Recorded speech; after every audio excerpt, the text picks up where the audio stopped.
अस्सलाम वालेकुम वरहमतुल्लाह। क्लास कैसे हैं आप लोग? खैरियत से हैं?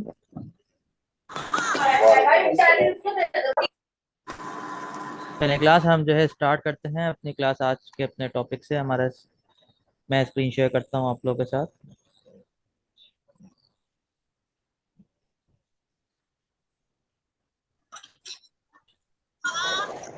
वालेकुम सर। वालेकुम सलाम। स्क्रीन शेयर हो गई होगी आप लोगों के पास सर? Yes sir. जी सर, हो गई है सर। चलें, लेटेस्ट कमेंट्स। चलें, बिस्मिल्लाहिर्रहमानिर्रहीम। अच्छा अच्छा सर, हमारा मॉड्यूल 1 चल रहा था। हमारे जो सेल्स टैक्स मास्टर के जो हमारा कोर्स है, जो सेशन है, इसका मॉड्यूल 1 है हमारा। और जो है basic concepts of sales tax के हवाले से इसका आज हमारी जो है सेकंड सेशन है। और इस सेशन के अंदर बहुत सारे कुछ टॉपिक्स जो हमारे पाकिस्तान लॉ के हवाले से हैं, सेल टैक्स के कवानीन के हवाले से, वो हम जो है उसको डिस्कस करेंगे इंशाल्लाह ताला। तो कल हमने जो है डायरेक्ट और इनडायरेक्ट हमने पढ़ा। उसके बाद हमने सेल्स टैक्स की डेफिनेशन अंडरस्टैंड की कि जो है व्हाट इज सेल्स टैक्स। उसके बाद हमने डिफरेंस आइडेंटिफाई किया कि सेल्स टैक्स और इनडायरेक्ट टैक्स में क्या डिफरेंस है। फिर हमने जो है, जो कि बहुत ही मशहूर वैल्यू एडेड टैक्स है, उसको हमने अंडरस्टैंड किया। फिर हमने उसको अंडरस्टैंड किया पाकिस्तान के अंदर जो है वैट कैसे अप्लाई होता है, और जो है जीएसटी, जनरल सेल्स टैक्स और वैट के अंदर क्या सिमिलैरिटीज और डिफरेंसेस हैं। फिर हमने मेथडोलॉजी ऑफ वैट पढ़ा। आज के हमारे टॉपिक के अंदर आएगा sales tax laws in Pakistan, distribution of powers between federal and provincial government, sales tax act 1990, provincial sales tax laws, और ये टॉपिक जो है रेवेन्यू अथॉरिटी और इम्पोर्टेंट डेफिनेशन। ये इंशाल्लाह ताला हमारा थर्ड टॉपिक होगा। तो आज के हमारे टॉपिक के अंदर जो है वो ये चार चीज़ें हैं डिस्कस करने की। मुझसे जो कल भी कुछ लोगों ने सवाल किए थे वो मैंने पास हैं, और उसके जवाब जो है इंशाल्लाह ताला आपको क्लास के एंड में जब क्वेश्चन आंसर का सेशन होगा तो उसमें दे दिए जाएंगे इंशाल्लाह ताला। मजीद कोई और क्वेश्चंस भी होंगे रिलेटेड इसी टॉपिक से रिलेटेड, या कल के टॉपिक से रेलिवेंट क्वेश्चंस अगर आपके हैं तो वो काइंडली जो है हम जो है लास्ट में डिस्कस करेंगे। चलें, अब स्टार्ट करते हैं। हमारा टॉपिक है सेल्स टैक्स लेजिस्लेशन इन पाकिस्तान। इसको जरा मैं In Pakistan, sales tax laws are governed primarily by Sales Tax Act 1990, which provides the legal framework for the imposition, administration, and collection of sales tax at the federal level. Federal level पे वफाकी level पे जो भी sales tax apply होता है वो under sales tax act 1990 होता है, जिस जो के जो है पूरा का पूरा जो लीगल फ्रेमवर्क है, किस तरह एडमिनिस्टर करना है, किस तरह इम्पोज करना है, किस तरह टैक्स करना है, टैक्स कलेक्ट करना है फेडरल लेवल पे, सूबाई वफाकी हद तक, वो सब जो है सेल टैक्स एक्ट कवर करता है। इसकी कुछ ओवरव्यूज जो है हम डिस्कस करते हैं यहाँ पर। Sales tax act 1990। The Sales Tax Act 1990 is the primary legislation governing sales tax in Pakistan.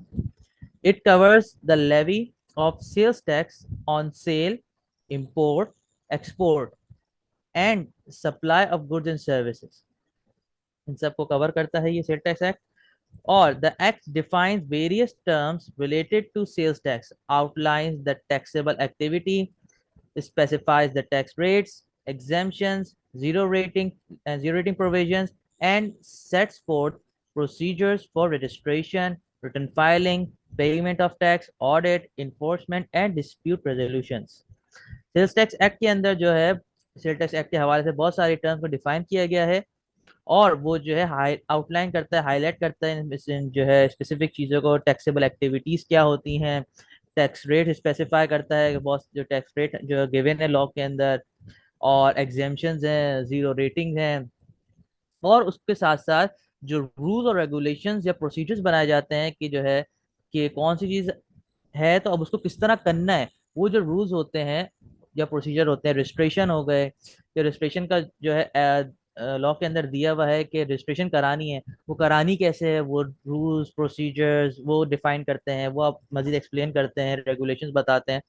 तो रजिस्ट्रेशन के प्रोसीजर, रिटर्न फाइलिंग के प्रोसीजर, पेमेंट ऑफ टैक्स, किस तरह टैक्स की पेमेंट करनी है, किस तरह ऑडिट करना है, या किस तरह ऑडिट किया जा सकता है या किया जाता है, और इन्फोर्समेंट लॉ की किस तरह होती है, जो इन्फोर्समेंट इदारे हैं, टैक्स अथॉरिटीज हैं, वो किस तरह जो है टैक्स इन्फोर्स कर सकती हैं, और अगर कोई डिस्प्यूट होते हैं उनको किस तरह रिजॉल्व किया जाता है, अपील्स के थ्रू हो गए, कोई भी केस रेफरेंस हाई कोर्ट में होगा, कुछ भी होगा, तो उसे किस तरह जो है हैंडल किया जाता है, ये सब एक्ट जो है ये बताता है। उसके बाद हमारे पास जो दूसरा लॉ है टैक्सेशन के हवाले से, इनडायरेक्ट टैक्स के हवाले से, वो फेडरल एक्साइज एक्ट 2005 है। फेडरल एक्साइज के थोड़ा सा हमने कल की क्लास में हमने पढ़ा था कि वो जो है लग्जरियस आइटम्स पे, या जो है कुछ स्पेसिफिक आइटम्स पे जो है, जो कि गवर्नमेंट या एक पब्लिक हेल्थ के लिए नुकसानदेह होते हैं, उन पे जो है सेल टैक्स जो है चार्ज होता है, सॉरी एफएडी चार्ज होता है। उसके बारे में हम मजीद थोड़ा पढ़ते हैं। The federal excise duty FED is a form of indirect tax imposed under federal excise act 2005. It is levied on production and sale of specific goods and services such as petroleum products, cigarettes, beverages, and certain luxury items. FED is administered alongside sales tax and contributes to overall indirect tax revenue of the federal government. FED भी जो है ये federal tax के जो है federal federal government के जो है अंडर आता है, और उसको ओवरलुक भी फेडरल करता है, और ये जो है सेल टैक्स के साथ साथ जो है ना चलता ही है, स्पेशली इम्पोर्ट स्टेज पे चलता है। और उसके बाद जो है मुख्तलिफ से ये आइटम्स हैं, अपने लग्जरियस आइटम्स हैं, सिगरेट्स वगैरह हैं, पेट्रोलियम प्रोडक्ट्स हैं, अब इनका क्या होता है सेल, इन पे सेल टैक्स भी चार्ज होता है, अलॉन्ग साइड एफईडी भी चार्ज होता है इन प्रोडक्ट्स के ऊपर ना। ये दोनों side by side, hand in hand चल रहे होते हैं चंद प्रोडक्ट के अंदर, और इससे जो है गवर्नमेंट को बहुत सिग्निफिकेंट रेवेन्यू रेवेन्यू यहाँ से जनरेट होता है गवर्नमेंट के पास। अच्छा, फिर हमारे पास है provincial sales tax. Sir Mubashir Sultan sahab, आपने हैंड रेस किया है, मैं अगर कोई देखिए क्वेश्चन आंसर मैंने एज ए बोला कि हम आखिरी में डिस्कस करेंगे, बिल्कुल लास्ट में ना, जो भी क्वेश्चन हो प्लीज अगर नोट डाउन कर लें, हम उसको एंड में बिल्कुल आप लोग को टाइम दूंगा मैं, और जो भी सवाल होगा हम उसको डिस्कस करेंगे, उसका आंसर इंशाल्लाह आपको दूंगा मैं। तो अभी फिलहाल हम कोर्स क्लास को कंटिन्यू रखते हैं, ताकि उसका जो क्लास का जो टाइमिंग है या जो उसके चीज़ें हैं वो प्रॉपरली मीट हो सके। Thank you very much. Provincial sales tax. Provincial sales tax. Provinces in Pakistan also have authority to levy sales tax on services under provincial sales tax laws. Constitution of Pakistan जो है power देता है provinces को भी कि वो भी tax जो है सेल्स टैक्स चार्ज कर सकते हैं, लेकिन किस पे? सर्विसेज पे। सर्विसेज पे जो है सेल टैक्स चार्ज होता है, वो प्रोविंशियल के जो है स्कोप के अंदर आते हैं, जितनी भी सर्विसेज हैं, कोई भी सर्विस आप ले लें, वो हम आगे पढ़ें कौन कौन सी आएंगी उसमें, तो वो जो है प्रोविंशियल के जुमरे में आती हैं, प्रोविंशियल गवर्नमेंट जो है वो उन पर सेल टैक्स चार्ज कर सकती है। फिर आगे आता है these provincial sales tax apply in addition to federal sales tax या GST and are collected by provincial revenue authorities. ये जो पॉइंट है इसका मतलब ये है कि ये सेल्स टैक्स जो प्रोविंशियल सेल टैक्स है वो in addition to federal sale tax apply होता है। मिसाल के तौर पे मीनिंग कि अगर कोई जैसे वर्कशॉप होती है ना, वर्कशॉप होते गाड़ियों की वर्कशॉप है, अब उनके अंदर क्या होता है कि वो पार्ट्स भी बेच रहे होते हैं और साइड बाय साइड सर्विस भी दे रहे होते हैं, यानी मेंटेनेंस सर्विस है, गाड़ी की मेंटेनेंस सर्विस कर रहे हैं, क्लीनिंग सर्विस है, जो भी किस किस्म की सर्विसेज होती हैं। तो अब होता यह है कि उसके अंदर गुड्स भी इन्वॉल्व है, यानी स्पेयर पार्ट्स हो गए, कोई कोई भी पार्ट्स हो गए, मैकेनिकल पार्ट्स हो गए, स्पेयर पार्ट्स हो गए, वो प्लस सर्विस, ये दो जो है ना जो चीजें हैं वो आपस में कंबाइन हो रही होती हैं। तो यानी इसका मतलब ये है कि अगर फॉर एग्जांपल अगर फेडरल सेल टैक्स लग रहा है तो प्रोविंशियल सेल टैक्स भी लगेगा, यानी ऐसा नहीं कि एक लग रहा है तो एक नहीं लगेगा, ये इन एडिशन टू है। फेडरल सेल टैक्स के साथ साथ प्रोविंशियल सेल टैक्स भी लगेगा उस सर, यानी जो अगर वो सर्विस प्रोवाइड कर रहा है तो सर्विस पे अलग टैक्स लगेगा, स्पेयर पार्ट प्रोवाइड कर रहा है तो स्पेयर पार्ट पे अलग टैक्स लगेगा, स्पेयर पार्ट पे जो टैक्स लगेगा वो फेडरल वाला लगेगा, सर्विसेज पे जो सेल टैक्स लगेगा वो प्रोविंशियल वाला लगेगा। इस तरह जो है बाइफर्केशन होती है दोनों की। फिर हम आते हैं एडमिनिस्ट्रेशन एंड एनफोर्समेंट पे। Sales tax laws in Pakistan are आवाज एडमिनिस्ट्रेड। नहीं आ रही। मेरी बाकियों को आवाज आ रही है?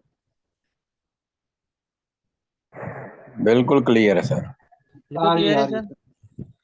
कोई कोई चीज स्किप तो नहीं हुई मेरी अब तक? जी सर, क्लियर है बिल्कुल। बिल्कुल चले क्लियर आवाज है। चले, आ रही है। Thank you very much, thank you very much sir. Please हम कंटिन्यू करते हैं। Sales tax laws in Pakistan are administered and enforced by federal board of revenue at federal level and the provincial revenue authorities at provincial level. Simple, जैसे हमने ऊपर discuss किया कि जो federal का जो इदारा है, FBR, federal board of revenue, वो जो है सेल्स टैक्स की एडमिनिस्ट्रेट करता है फेडरल लेवल पे। बाकी जो प्रोविंशियल टैक्स अथॉरिटीज हैं, वो जो है प्रोविंशियल लेवल पे जो है रेवेन्यू की एडमिनिस्ट्रेशन करती हैं और कलेक्शन करती हैं। The FBR is responsible for registration of tax payer, assessment, audit, collection of tax and enforcement of sales tax at the federal level. Registration है, असेसमेंट है, ऑडिट है, कलेक्शन ऑफ टैक्स है या उसकी इन्फोर्समेंट है, वो जो है फेडरल एफबीआर जो उसका रिस्पॉन्सिबल है। सिर्फ और सिर्फ उसकी स्कोप क्या है, फेडरल तक। एफबीआर के पास पावर्स नहीं कि वो प्रोविंशियल प्रोविंस के अंदर इंटरफियर करे, बिल्कुल भी नहीं है। Overall, sales tax laws in Pakistan encompass a complex legal framework that governs the imposition and administration of sales tax, federal excise duty, and general sales tax across various jurisdictions in the country. Compliance with these laws is essential for business operating in Pakistan to ensure adherence to the tax regulations and avoid penalties for non-compliance. ये इसके जो है एक निचोड़ है कि जो है कि पूरा जो लीगल फ्रेमवर्क है वो किस तरह जो है टैक्स लग रहे हैं, एडमिनिस्ट्रेशन हो रहे हैं, उसका पूरा प्रोसेस जो है वेरियस जुरिस्डिक्शन और लेजिस्लेशन के थ्रू बनाया गया है। और जो है ये बिजनेस, एक बिजनेसमैन के लिए ये ज़रूरी है जो पाकिस्तान में ऑपरेट कर रहा है कि वो टैक्स के कवानीन जो भी बनाए गए हैं उसको फॉलो करे, ताकि जो है किसी भी किस्म की पेनल्टी से बचे जा सके अगर उसने वो नहीं किए तो। अब हम आगे बढ़ते हैं डिस्ट्रीब्यूशन ऑफ पावर्स पे between federal and provincial government. पहले तो हम देख लेते हैं कि तकरीबन एक फेडरल है और बाकी जो है 5 प्रोविंशियल टैक्स अथॉरिटीज हैं। सॉरी, 4 प्रोविंशियल अथॉरिटी, 5वीं भी फेडरल है। आवाज नहीं आ रही। एक मिनट सर, सर मेरी आवाज बाकियों को आ रही है, किसी एक को नहीं आ रही है मुझे ऐसा। इनको आवाज नहीं आ रही, वो रिजॉइन कर लें प्लीज। आ रही है जी, आ रही है। आ रही है सर, आ रही है। सर मेरी आवाज क्लियर है सर? आप अपने इंटरनेट चेक करें सर, हो सकता है आपको उसमें इशू आ रहा हो। लोगों के साथ कोई मसला है, आवाज बिल्कुल क्लियर है। बस ठीक है सर, ठीक है सर, हम जो है आगे बढ़ते हैं। अच्छा, सर आप जैसे मैंने, कंटिन्यू कर रहे हैं। जी जी मैं कंटिन्यू कर रहा हूँ अपनी क्लास। अच्छा सर, जैसे मैं बता रहा था कि जो है 4 प्रोविंशियल अथॉरिटीज हैं और एक फेडरल अथॉरिटीज है। सिंध की, पंजाब की, केपीके की और बलूचिस्तान की प्रोविंशियल है। फेडरल बोर्ड ऑफ रेवेन्यू जो है वो फेडरल है, ठीक है। अच्छा, अब इसके अंदर एक चीज हम मद्देनजर रखे हैं, एफबीआई के पास भी पावर है सर्विसेज पे टैक्स लगाने की, लेकिन वो उसका स्कोप कितना है, सिर्फ इस्लामाबाद के हद तक है। यानी इस्लामाबाद की टेरिटरी के अंदर आईसीटी कैपिटल टेरिटरी इस्लामाबाद के अंदर अगर कोई भी सर्विस फॉल करती है या कोई भी बंदा इस्लामाबाद के में रहते हुए सर्विस दे रहा है, तो एफबीआर के डोमेन में आता है वो। एफबीआर के पास पावर्स हैं सिर्फ इस्लामाबाद की सर्विस को टैक्स करने की, बाकी किसी प्रोविंस को हाथ लगाने के पास पावर नहीं है एफबीआर के पास। हम आगे इसको पढ़ते हैं क्या। Under the constitution of Pakistan, sales tax on services is provincially levy, whereas sales tax on supply of goods falls under the domain of federal government, federation कह लें। तो जो है कॉन्स्टिट्यूशन ऑफ पावर ने जो है इसकी पावर दी है कि जो सर्विसेज पे जो सेल टैक्स है वो प्रोविंशियल लगा सकता है, और सप्लाई ऑफ गुड्स जो है और सर्विसेज जो इस्लामाबाद में अगर फॉल करें तो जो है वो फेडरल की डोमेन में फॉल करती हैं। FBR is authorized to collect sales tax on supply of goods through sales tax act 1990, ठीक है। अब हम आते हैं सेल्स टैक्स एक्ट 1990 पे। इतनी काफी टाइम से हम बात कर रहे हैं sales tax act, sales tax act. तो सेल्स टैक्स बेसिकली है क्या, ये कब आया, क्या इसका किस तरह बना, ये इसमें है क्या क्या, इस चीज को जो है थोड़ा सा अब हम एलेबोरेट करके पढ़ते हैं कि सेल्स टैक्स एक्ट एक्चुअली है क्या। सबसे पहली चीज तो ये है कि हम लोग को, बहुत से लोगों को पता होगा कि ऑर्डिनेंस और एक्ट में क्या डिफरेंस होता है ना, अमूमन बहुत से लोगों को पता होगा हो, और लोग जानते भी हैं चीज को। जैसे इनकम टैक्स ऑर्डिनेंस और ये है सेल्स टैक्स एक्ट। तो एक्ट जो है वो बेसिकली पार्लियामेंट बनाती है, और ये सेनेट से अप्रूव होकर फिर जो तश्कील होता है ये एक्ट होता है। कि उन लोगों के लिए जिनको अगर नहीं पता हो तो उनके लिए ये, और जो है तो ये एक्ट जो है ये ऐसे ही बना। अब इसके थोड़ी सी इसकी हिस्ट्री और बैकग्राउंड पढ़ लेते हैं। The evolution of sales tax laws in Pakistan traces back to independence era, when sales tax was provincial subject under the Government of India Act 1935. After independence, Pakistan adopted the Government of India Act 1935, and the federal government decided to take over sales tax. पहले जो प्रोविंशियली लगता था sale tax ना, जो है आज़ादी से पहले प्रोविंशियली सेल टैक्स अप्लाई होता था, और जो है the government of India act के तहत 1935 के तहत लगता था। इंडिपेंडेंस के बाद पाकिस्तान ने जब इसको अडॉप्ट किया तो फेडरल ने इसको डिसाइड किया कि इसको पूरा जो है ना पूरा फेडरली लगाया जाए। पूरे जो है वफाक ने जो है इसको सेल टैक्स को टेक ओवर कर लिया। फिर उसके बाद जो है consequently the Pakistan general sales tax act 1948 was enacted, जिसके बाद जो है पाकिस्तान जनरल सेल्स टैक्स, अब यहाँ बात आ रही है पाकिस्तान जनरल सेल्स यानी जीएसटी एक्ट यहाँ पर वजूद में आया। पहला सेल्स टैक्स एक्ट नहीं, जीएसटी एक्ट आया यहाँ पर पहले, उन्होंने पहले जीएसटी नाम रखा है इसका। 1948 was enacted, levying a standard levying a standard rate of 6 paisa per rupee 6 paise per rupees at every stage of sale. यहाँ पर इन्होंने जो है ना एवरी स्टेज ऑफ सेल यानी थोड़ा वैट के कॉन्सेप्ट में यहाँ पर लाने की कोशिश की थी इन्होंने उस दौर में।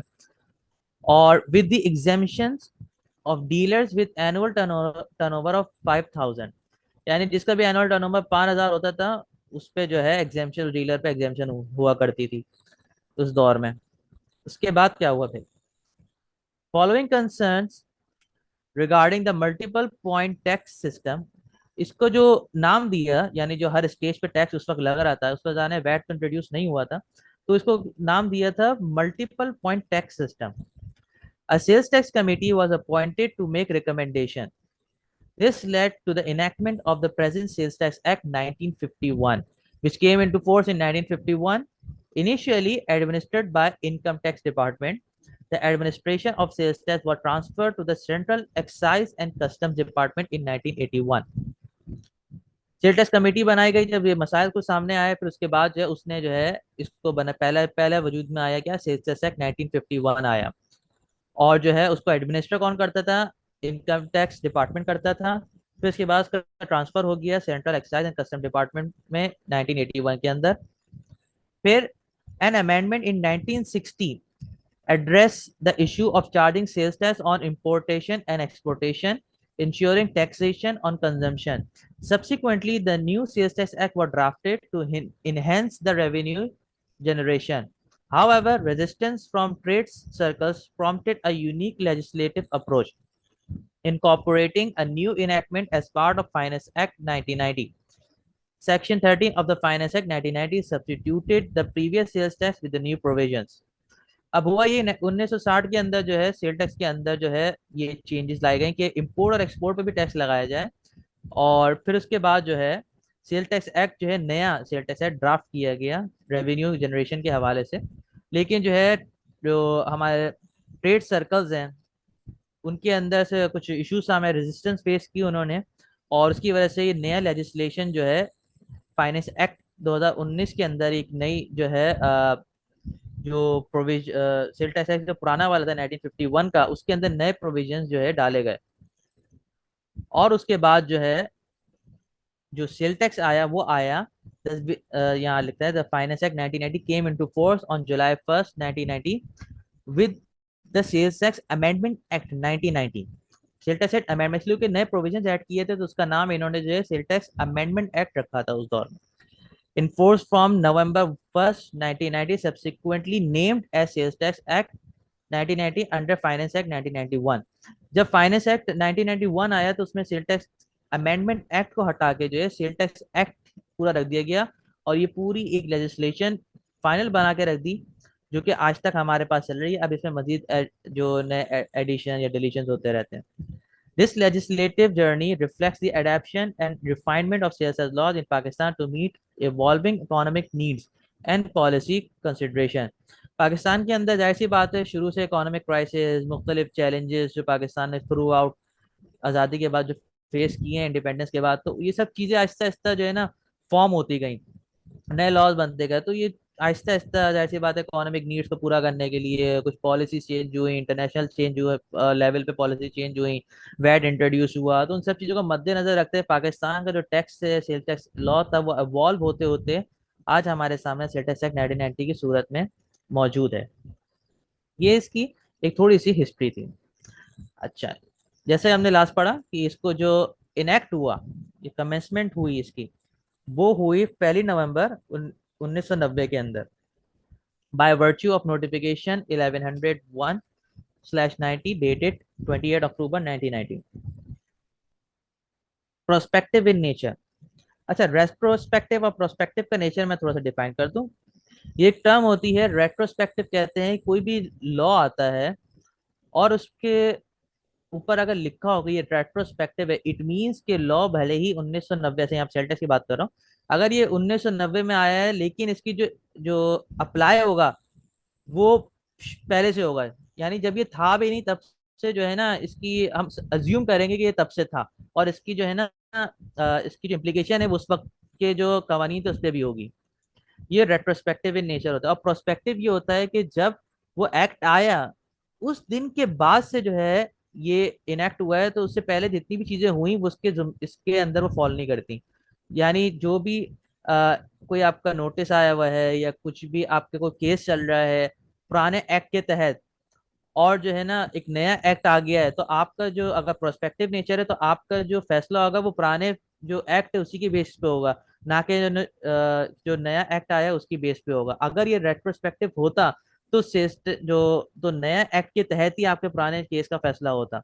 तो इसीलिए हम लोग इस चीज को बड़े ध्यान से देखा जाता है कि जब कोई नोटिस वगैरह आता है ना और कोई अमेंडमेंट आती है, फाइनेंस एक्ट वगैरह आते हैं, तो इसीलिए पढ़ा जाता है कि भाई ये जो चेंज आया ये कब से आया। इसलिए कि हम लोग नोटिस में ये चीजें हम देखते रहते हैं, लीगल हमारी फाइट्स जो होती हैं डिपार्टमेंट से या कहीं भी, तो उसमें ये चीज हम लोग बड़े देखते हैं कि जो जो प्रोविजन है या जो क्लॉज है जो आया है लॉ के अंदर, ये अगर इसके जो इम्प्लीमेंटेशन है वो प्रोस्पेक्टिव है और जो केस हम पे बना गया है वो उससे पहले का बना है, तो फिर हम वो केस ऑटोमेटिकली इस तरह जीत जाते हैं कि भाई उसकी जो इम्प्लीकेशन है वो प्रोस्पेक्टिव है, रेट्रोस्पेक्टिव नहीं है। तो उस बेसिस पे जो है ये जो आपने हम पे एलेज किया है, जो केस हम पे बनाया है, ये हम पे लागू नहीं होता, ये उसके स्कोप से बाहर है। तो इसकी बहुत अहमियत होती है। तो जो सेल टैक्स एक्ट है वो प्रोस्पेक्टिव इन नेचर है, विच मीन्स कि अगर cell tax act 1980 is prospective in nature and does not cover the periods prior thereto. The assumptions and exercise of powers with reference to the period prior to the enforcement of the acts was without jurisdiction. Cell tax act 1990 की implementation से पहले कौन सा act था? Cell tax act 1951। तो अगर cell tax act आने से पहले कोई भी किसी कंपनी का केस चल रहा था, कुछ भी था, तो उसकी जो जो फैसला होगा वो सेल टैक्स एक्ट 1951 के तहत ही होगा। सेल टैक्स एक्ट 1990 को उसमें वो उसके जुमरे में नहीं फॉल करेगा, उसकी ज्यूरिसडिक्शन के अंदर नहीं आएगा। Application of act and rules. Sales tax act 1990 extends to the whole of Pakistan. The territories of Pakistan comprises of the provinces of Balochistan, Khyber Pakhtunkhwa and Sindh. ये मैं बता रहा हूँ जब ये इम्प्लीमेंट हुआ था तब की बात, अभी ये चीज़ नहीं है। प्रोविंसेस के अलग पावर दी थी बाद में, शुरू आया था तो पूरे पाकिस्तान पे लगा था, बलूचिस्तान हो गया, खैबर पख्तून हो गया, पंजाब और सिंध, हर जगह लगा था, इस्लामाबाद कैपिटल टेरिटरी में भी लगा था, और जो अब तक है। और such states and territory that are or may be included Pakistan whether by accession or otherwise. यहाँ बात हो रही है उन टेरिटरीज की जैसे फाटा और पाटा की, जो ऐसे ट्राइबल एरियाज थे जो कि उस वक्त पाकिस्तान का पार्ट नहीं थे, तो उनको भी इसमें शामिल किया गया था। ठीक है ना, उस पर भी सेल टैक्स लागू होगा। बाद में उनको एग्जेम्पशन दी गई हैं अलग से रूल्स बना के या नोटिफिकेशन आए, वो सेपरेट मैटर है। लेकिन उस वक्त जब ये आया था तब इसकी इम्प्लीकेशंस जो है उन पे भी लगी थी। प्रीएम्बल। सेल टैक्स एक्ट खोलें तो सबसे पहले पेज पे जो है आपको लिखा आता है, सबसे पहले होता है प्रियम्बल, यानी ये जो है ये किस पे अप्लाई होता, किस पे है क्या। तो ये लिखते हैं प्रियम्बल में है सेल टैक्स एक्ट के 1990 के, levy of a tax on the sale, importation, exportation, production, manufacture और कंजम्पशन ऑफ गुड्स। इसने इन तमाम चीजों को कवर किया। ये टैक्स लगाएगा सेल पे, इंपोर्ट पे, एक्सपोर्ट पे, प्रोडक्शन पे, मैन्युफैक्चर पे और या कंजम्पशन पे, किसकी, गुड्स की। ठीक है, यहाँ पर इसने जो है खास तौर से मेंशन किया। फिर हम आते हैं पार्ट्स। अब सेल टैक्स एक्ट के मुख्तलिफ पार्ट्स हैं, जब आप खोल के देखते हैं तो सेल टैक्स एक्ट का जो है पहला पोर्शन आता है आपके पास एक्ट्स का। एक्ट आपको बताया कि जो है पार्लियामेंट बनाती है, सेनेट से अप्रूव होते हैं, एक्ट बनता है। तो एक्ट जो है उसके अंदर जो है जो सेक्शंस आते हैं। अब एक्ट क्या है? An act is a formal document enacted by a legislative body such as parliament और congress that transforms a bill into law within a specific jurisdiction. It carries the force of law and it is binding on individuals, businesses, and government agencies. Acts are structured documents consisting of sections or articles that address various aspects of law, including definitions, substantive provisions, and enforcement mechanisms. They can be amended or repealed by subsequent legislation and cover a wide range of subjects, shaping the legal framework and establishing rights and obligations within a country's legal system. जैसे कि मैंने बताया कि जो है कि ये जो पूरा स्ट्रक्चर जो एक्ट बनते हैं उसमें जो है सेक्शंस होते हैं, आर्टिकल्स होते हैं। जैसे अपना जो कॉन्स्टिट्यूशन ऑफ पाकिस्तान है उसमें सेक्शंस और आर्टिकल्स दोनों आते हैं। और और जो अपना सेल टैक्स एक्ट है उसमें आर्टिकल्स नहीं है, सेक्शंस हैं। तो जिसके अंदर वेरियस उसमें, बल्कि हमारे जो सेल टैक्स एक्ट में चैप्टर्स होते हैं। तो जो उसके अंदर जो है ना, हर जो टॉपिक होता है उसका चैप्टर होता है, उसके हवाले से जितने भी नीचे सेक्शंस होते हैं वो उसके जो चीज़ें होती हैं उसको कवर करते हैं। हर चैप्टर के अंदर ना सेक्शंस होते हैं, वो उसके जो चीज़ होती है उसको कवर करते हैं, उसके बारे में बताते हैं मजीद हमें ना। The act is divided into chapters with each chapter contains various sections that are structured in accordance with the content of the chapter। इसे मैंने अभी बताया था। इस वक्त जो है सेल टैक्स एक्ट के अंदर टोटल 10 चैप्टर्स हैं और उन 10 के अंदर जो है 77 सेक्शंस हैं टोटल, यानी पूरे एक्ट के अंदर 77 जो है सेक्शंस मौजूद हैं इस वक्त। फिर उसके बाद आते हैं हम लोग शेड्यूल्स पे। इनकम टैक्स ऑर्डिनेंस आप लोगों ने देखा होगा, उसमें शेड्यूल होते हैं, फर्स्ट शेड्यूल है, सेकंड शेड्यूल है वगैरह, मुख्तलिफ शेड्यूल्स हैं और हर शेड्यूल का एक स्पेसिफिक पर्पज होता है। तो सेल टैक्स एक्ट के अंदर शेड्यूल्स का भी कोई खास पर्पज है। In sale tax act there are several schedules that outlines various provisions, rates and details related to the administration and implementation of sales tax in Pakistan. These schedules provide additional clarity and and specificity in the act to the act. These schedules include, अच्छा, जो schedules होते हैं उसमें जो है बहुत सारी चीज़ों को मजीद एक्सप्लेन किया जाता है, उनके रेट्स होते हैं या जो एक्ट के अंदर बताए जाते हैं कि जो है उस शेड्यूल को रेफर करें, उसमें रेट्स लिखे हुए हैं या उसमें कौन कौन लोग फॉल करते हैं। जो एक एक्ट का एक कानून बनाया है उसके अंदर कौन कौन लोग फॉल करते हैं, वो बाद शेड्यूल में लिखा होता है कि उस शेड्यूल को रेफर करते हैं कि उस शेड्यूल के अंदर अगर वो फॉल करता है, वो बंदा, वो बिजनेस फॉल करता है तो उस पर कितना परसेंट टैक्स होता है, कितना नहीं होता, क्या डिटेल होती है, वो सब जो है शेड्यूल्स में लिखे होते हैं।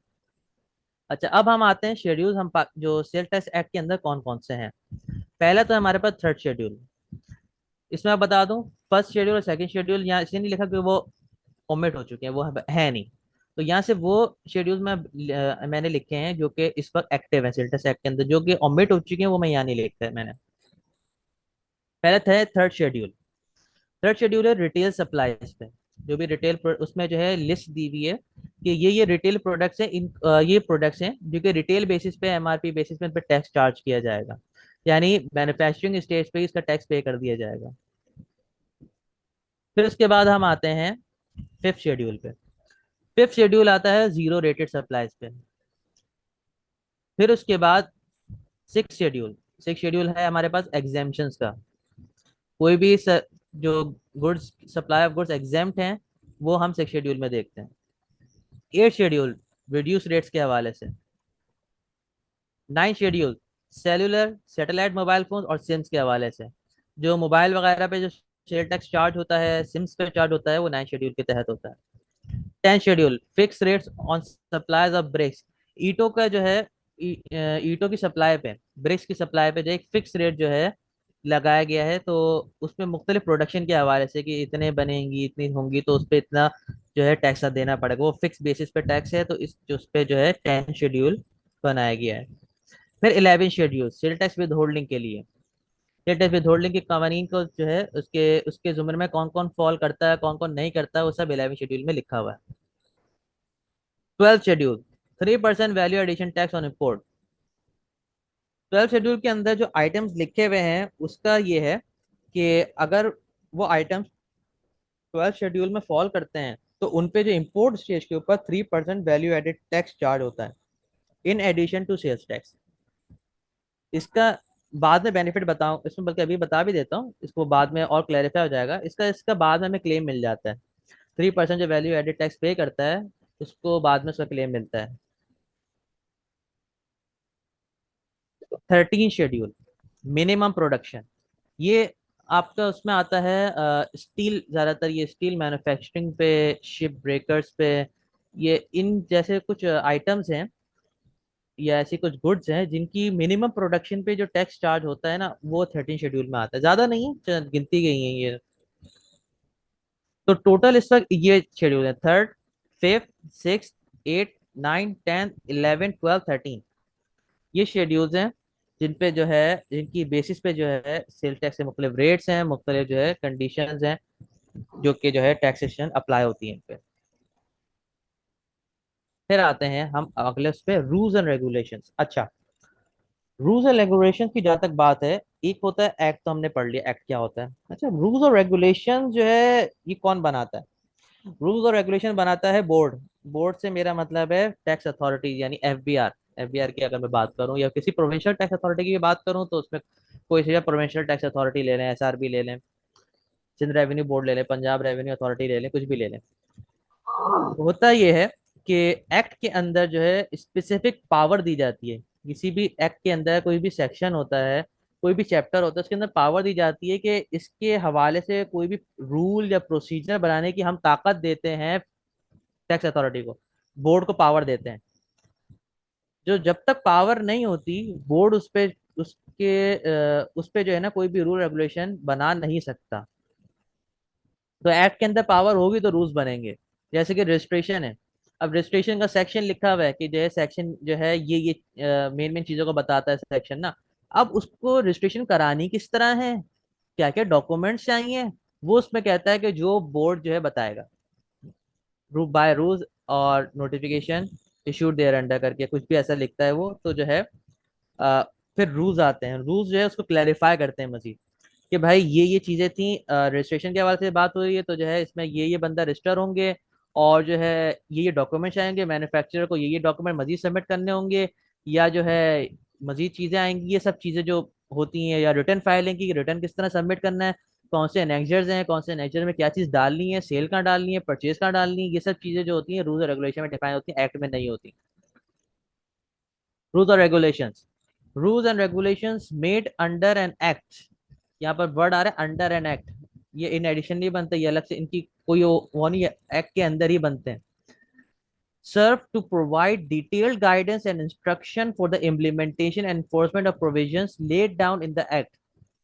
These rules and regulations typically specify procedures, requirements, standards, and other administrative details necessary for the effective operations of the law. जो रूल्स होते हैं उनकी जो है वो स्पेसिफाई करते हैं प्रोसीजर को, रिक्वायरमेंट्स को, स्टैंडर्ड, और जो अदर एडमिनिस्ट्रेटिव डिटेल्स हैं जो कि जो है लॉ के यानी एक्ट के जो ऑपरेशन जो उनको स्मूथ करने के लिए मजीद ना रूल्स और रेगुलेशंस बनाए जाते हैं। They may cover aspects such as licensing, permits, reporting requirements, enforcement procedure, penalties for non compliance and other administrative matters. Rules and regulations are often formulated by the government agencies, or regulatory bodies authorized by the Act, and are designed to ensure clarity, consistency, and uniformity in the application of law. The rules are divided into chapters, with each chapter containing various rules that are structured in accordance with the content. यहाँ पर भी same act वाली कहानी, chapters होते हैं। मिसाल के तौर पे चैप्टर 1 क्या, रजिस्ट्रेशन। चले अब जो अंदर, यानी इसके अंदर जितने भी रूल्स होंगे जो मेंशन होंगे चैप्टर के अंदर, वो रजिस्ट्रेशन के हवाले से होंगे। अगला चैप्टर क्या, रिटर्न फाइलिंग। तो यानी हम ऊपर हेडिंग से, चैप्टर के हेडिंग से समझ आते हैं कि अंदर जितने भी रूल्स हैं वो उसी के से रिलेटेड रूल्स होंगे लिखे हुए। तो इस वक्त जो है टोटल 18 चैप्टर्स हैं रूल्स के अंदर, और टोटल जो ओवरऑल सबको मिला के जो रूल्स बनते हैं वो 165 रूल्स हैं। अच्छा, 165 रूल्स तो हैं, इनके अंदर कुछ ABC करके भी हैं। जैसे पे अगर यहाँ लिखा है 165, लिखा है 165 ABC, इस तरह करके रूल्स और भी हैं। वो सब उन टोटल नहीं किया मैंने सिर्फ जनरल लिख दिया कितने रूल्स एग्जिस्ट करते हैं। लोग के वो जो ABC हैं या 1 2 3 हैं, वो भी इन्हीं का पार्ट ही है। तो ये थे रूल्स एंड रेगुलेशन। अभी हमने पढ़ा एक्ट, शेड्यूल्स और रूल्स। अब हम एक अगले चीज पे जा रहे हैं, वो हैं notifications, sale tax, regulatory orders, SROs। ये अमूमन ये वर्ड बहुत सुनते होंगे, SRO आ गया, नोटिफिकेशन आ गया, ये बहुत वर्ड कॉमन है। अब ये होते क्या है basically? Notification issues under an act और रूल्स। देखें, नोटिफिकेशन भी इशू किसके अंदर होता है? एक्ट के और रूल्स के तहत होता है। ये पावर्स होती हैं तो फिर नोटिफिकेशन आता है, वरना नोटिफिकेशन आने की पावर्स अगर लॉ के अंदर डिफाइंड नहीं है तो नोटिफिकेशन नहीं आ सकते। Represents official announcement made by the government or relevant tax authorities regarding special matters relating to the implementation or enforcement of law. These notifications may include information about effective dates of the enforcement provisions, amendment to the existing laws and regulations, exemptions granted, instructions for the compliances, and public notices regarding significant developments. Legally binding notifications provide clarity, guidance, and instructions for affected parties, ensuring transparency and consistency in the administration of law and regulation. Notifications या SROs आते हैं information, इसमें information होती है या उन चीज़ों की जो कि जो है बाज़ का रूल्स में या एक्ट के अंदर नहीं होती। अब मिसाल के तौर पे जब सेल टैक्स एक्ट 1990 इम्प्लीमेंट हुआ था तो उसमें ऊपर लिखा था कि enacted by notification number this, किस नोटिफिकेशन नंबर था 1100, आई थिंक मेरे याद होता है तो। और तो यानी जो उसके अंदर क्या लिखा था, उसमें इम्प्लीमेंटेशन डेट लिखी थी कि सेल टैक्स एक्ट आया है तो इम्प्लीमेंट कब से होगा। ये बहुत जरूरी होता है कि इम्प्लीमेंट कब से, और डेट, एक्ट की डेट आ रही है। या जैसे फाइनेंस एक्ट आता है ना, अभी आ रहा है वाला बजट आएगा, फाइनेंस एक्ट आएगा, इम्प्लीमेंट कब से होगा। या उसमें या मिसाल के तौर पे कोई नया लॉ के अंदर बड़ा चेंज आया, इम्प्लीमेंट कब से होगा। अगला सवाल लोगों का जो टैक्स पेयर होते हैं, बिजनेस में तो ये होता है भाई लॉ तो आ गया, इम्प्लीमेंट कब से होगा। इम्प्लीमेंट होने की डेट डिफाइन होती है उसके अंदर, नोटिफिकेशन बताता है कि जो है इस डेट से जो है ये ऑनवर्ड ये कंटिन्यू रहेगा। कोई अमेंडमेंट आती है लॉ के अंदर तब नोटिफिकेशन आता है। रजिस्ट्रेशन के डॉक्यूमेंट्स में कोई चेंजेस आ रही है, मिसाल के तौर पे जो है कोई ऐसा बिजनेस पाकिस्तान में आया जो पहले नहीं था। मिसाल के तौर पे आजकल मुख्तलिफ चीज़ें चल रही हैं AI के बाद, या सोलर चल रहा है। सोलर जब नया नया इंट्रोड्यूस हुआ था तो मुख्तलिफ नए नए प्रोविजंस आए, रजिस्ट्रेशन के हवाले से आए, चीज़ें नई नई आई। तो जो भी नई चीज़ अमेंडमेंट आती है वो SRO के तहत आती है। एग्जेम्पशन किसी सेक्टर को ग्रांट करनी है, नोटिफिकेशन आएगा, SRO आएगा। कंप्लायंस के इश्यूज हैं, कंप्लायंस किस तरह करनी है, नोटिस को किस तरह वो करना है, हैंडल करना है। कोई इसमें इशू आया है तो जो है SRO आया, नोटिफिकेशन आया। पब्लिक नोटिस आते हैं। पब्लिक नोटिस कैसे होते हैं कि अभी ऐसे ईद की छुट्टियां थी, ईद की छुट्टियां हुई, सेल टैक्स के रिटर्न की फाइलिंग की डेट चल रही थी, उसके दौरान ईद की छुट्टियां आई तो क्या नोटिफिकेशन आया कि जो है डेट एक्सटेंड कर दी है, रिटर्न फाइलिंग की डेट एक्सटेंड हो गई है, SRO आया, नोटिफिकेशन आया। इस किस्म की पब्लिक अनाउंसमेंट्स होती हैं उसमें। और भी मुख्तलिफ किस्म की होती हैं। कभी वो ऑक्शन लगती है उसमें ना, मुख्तलिफ चीज़ों की ऑक्शन लगती है तो उस पर भी नोटिफिकेशन आते हैं। और सेल टैक्स के अलावा भी इनकम टैक्स के नोटिफिकेशन आते रहते हैं, कस्टम्स के आते रहते हैं, मुख्तलिफ चीज़ें आती रहती हैं। और नोटिफिकेशन होते हैं वो लीगली बाइंडिंग होते हैं। नोटिफिकेशन पे अमल ना करना नॉन कंप्लायंस के अंदर शामिल होता है। आपने नोटिस को आपने इग्नोर किया, आप पे नॉन कंप्लायंस का जो है ना वो लग जाता है। जो बोर्ड है, जो बोर्ड ऑफ रेवेन्यू है, वो जो है ना आप पे स्लैप मारता है नॉन कंप्लायंस का। फिर इसके बाद आते हैं जनरल ऑर्डर्स, सर्कुलर्स या क्लैरिफिकेशंस। ये लास्ट में होते हैं एक्ट के ना। अमूमन जो है अगर आप कोई भी बुक खरीदते हैं ना किस सेल टैक्स एक्ट की, चाहे वो ऐसे सलाम वालों की लें, पब्लिशर्स की, या डबल ए कंसल्टेंट्स की लें, या कोई और भी अगर आपके पास हो अगर, तो उसके अंदर आप देखेंगे ना तो सबसे पहले आप जैसे एक्ट खोलते हैं सबसे पहले आता है एक्ट, शेड्यूल्स, रूल्स, नोटिफिकेशंस, फिर लास्ट में ये आ रहे होते हैं जनरल ऑर्डर्स, सर्कुलर्स, क्लैरिफिकेशंस। ये लास्ट में आ रही होती हैं चीजें तकरीबन। ये होती क्या है? General orders, circulars, and clarifications issued under an act or rules or administrative documents provided by the government agencies or regulatory bodies to interpret, explain, or offer guidance on specific provisions or aspect of law. General order, circulars या clarification ये जो है issue act और rules के अंदर ही होती हैं। इनका पर्पस बेसिकली ये होता ही है कि गाइडेंस के तौर पे इस्तेमाल होती हैं, कोई एक्सप्लेन करती हैं या इंटरप्रेट करती हैं। मिसाल के तौर पे कोई कोई लॉ में चेंज आया या कोई नया रूल्स बने, ठीक है, अब उसके अंदर जो है ना लोगों को समझ नहीं आ रहा है कि यार ये रूल तो बना है, इसमें करना क्या है, या इसकी इंटरप्रिटेशन क्या हो रही है, इसकी डबल मीनिंग निकल रही है इस वर्ड की, किस तरह करना है, क्या करना है, सही तरह डिफाइन नहीं हुआ। तो क्या सर्कुलर आता है, क्लैरिफिकेशन आती है। क्या आती है? क्लैरिफिकेशन आती है, एक्सप्लेन करती है, फिर क्लैरिफाई करती है।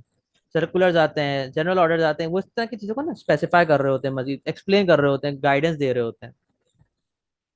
General orders. General order contains detailed instruction and procedure for implementation. कोई भी जो है चीज आई उसकी इम्प्लीमेंटेशन को जो है थोड़ा डिटेल में जो है वो एक्सप्लेन करता है general order. Circular disseminates information, updates और instruction to stakeholders. सर्कुलर जो है स्टेक होल्डर्स वगैरह के लिए बहुत काम के होते हैं, उसमें जो इन्फॉर्मेशन, अपडेट्स वगैरह चीजें होती हैं, इंस्ट्रक्शंस होती हैं। और लास्टली क्लैरिफिकेशन एड्रेस इंक्वायरीज और एम्बिगियसनेस regarding interpretation or application of provisions ensuring consistency and uniformity। जैसे मैंने ऊपर बताया क्लैरिफिकेशन इश्यूज होती हैं जब कोई चीज में क्लैरिटी नहीं होती है, एम्बिगियस होता है, लॉ हो या रूल्स बने हुए वो एम्बिगियस हो, कोई इसका मीनिंग नहीं समझ आ रहा हो, तो बोर्ड जो है क्लैरिफिकेशन निकालता है। Although not legally binding like statutory provisions, these documents serve a valuable resource for understanding and complying with law, adding effective implementation and enforcement.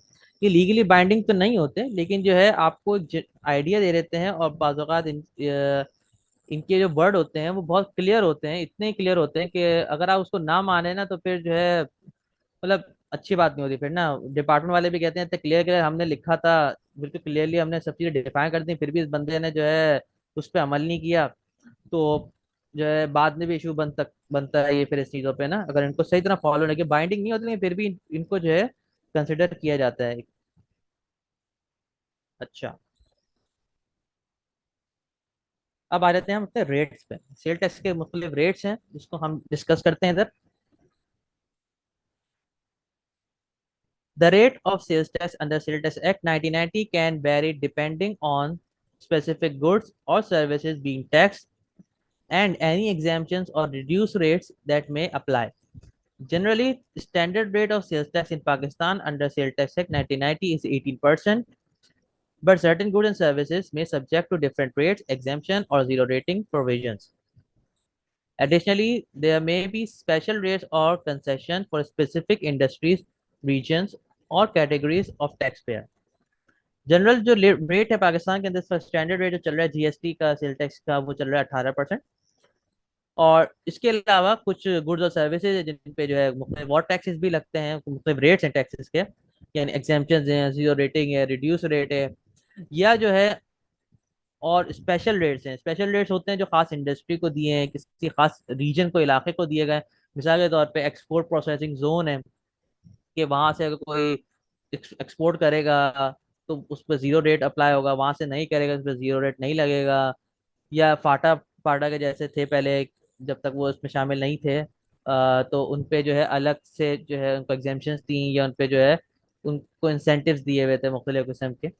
या कैटेगरीज ऑफ टैक्स पेयर को भी जो है मुख्तलिफ चीज़ें दी जाती हैं इसके हवाले से। अच्छा, प्रोसेस का ओवरव्यू है। स्टैंडर्ड रेट, हमारे पास स्टैंडर्ड रेट 18% है। Zero rate, reduce rate, exempt, fix rate. ये कुछ रेट्स हैं जो सेल टैक्स एक्ट के अंदर जो है लगते हैं। इनके अंदर से स्टैंडर्ड रेट, रिड्यूस रेट और एग्जाम्प्ट रेट, एग्जाम्प्ट एग्जाम्प्ट सिर्फ एग्जाम्प्ट रेट नहीं, सॉरी, ये तीन किस्म के जो टैक्सेस हैं ये और एग्जाम्पशन, दो किस्म के टैक्सेस और एक एग्जाम्पशन, ये ऐसे हैं जो कि प्रोविंशियल के अंदर भी हैं। प्रोविंशियल के अंदर जीरो रेट नहीं है और फिक्स रेट नहीं है, उसके प्रोविंशियल के अंदर जो है स्टैंडर्ड रेट है, तो हर प्रोविंस का अलग अलग है, और रिड्यूस रेट है और एग्जाम्पशन आती हैं। ये चीजें जो हैं, तीन चीजें, ये हर प्रोविंस के अंदर है। वहां पर सिर्फ रिड्यूस रेट और फिक्स रेट नहीं है, लेकिन सेल टैक्स के अंदर ये सब चीजें शामिल है। स्टैंडर्ड रेट सब जानते हैं। स्टैंडर्ड रेट क्या होता है? Zero rate. जीरो रेट के बारे में जो है किसी को क्वेश्चन हो तो मैं पहले से इसको आंसर दे देता हूँ। जीरो रेट को मैं डिफाइन बाद में भी करूंगा, लेकिन मैं थोड़ा सा डिफाइन कर देता हूँ। जीरो रेट और एग्जाम्पशन में क्या फर्क होता है? देखिए, जीरो रेट जो है वो रेट है, एग्जाम्प्ट कोई रेट नहीं है।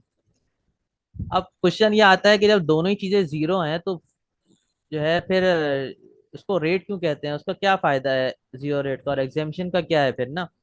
ये इसका जो कॉन्सेप्ट है, इसका जो है पाकिस्तान के लॉ के अंदर जो है ये इनपुट और आउटपुट के क्लेम से भी बहुत अहम अहमियत रखता है ये। अब मिसाल के तौर पे कोई पर्सन एग्जाम्प्ट सेल करता है ना, तो उसने उस सेल के ऊपर, एग्जाम्प्ट सेल के ऊपर कोई भी अगर किसी का इनपुट टैक्स आ रहा हुआ है, यानी उसने जो परचेज की उस पर टैक्स लगा, वो उसको क्लेम नहीं कर सकता अगर वो एग्जाम्प्ट सेल कर रहा है तो। हाउएवर इसका वाइस वर्सा, अगर जो है कोई जीरो रेट सप्लाई कर रहा है तो जो है वो इनपुट टैक्स भी क्लेम कर सकता है। एग्जाम के अंदर वो इनपुट टैक्स क्लेम नहीं कर सकता, जीरो रेट के अंदर वो इनपुट टैक्स क्लेम कर सकता है। और इसका इम्पैक्ट क्या पड़ता है कि गवर्नमेंट किसी भी सेक्टर को जब बेनिफिट देना चाहती है तो उसको जीरो रेट करती है। For example export, export zero rated है। गवर्नमेंट चाहती है कि पाकिस्तान से चीज़ें ज़्यादा से ज़्यादा एक्सपोर्ट हो, पाकिस्तान के पास रेवेन्यू आए, फॉरेन करेंसी में रेवेन्यू है पाकिस्तान के पास, तो पाकिस्तान एक्सपोर्ट करता है चीज़ों को, और उस पर जो है इंसेंटिव दिए हुए जीरो रेट का। सेल करो, जीरो रेट लो और इनपुट टैक्स क्लेम करो। एग्जाम्पशन के ऊपर ये चीज नहीं है।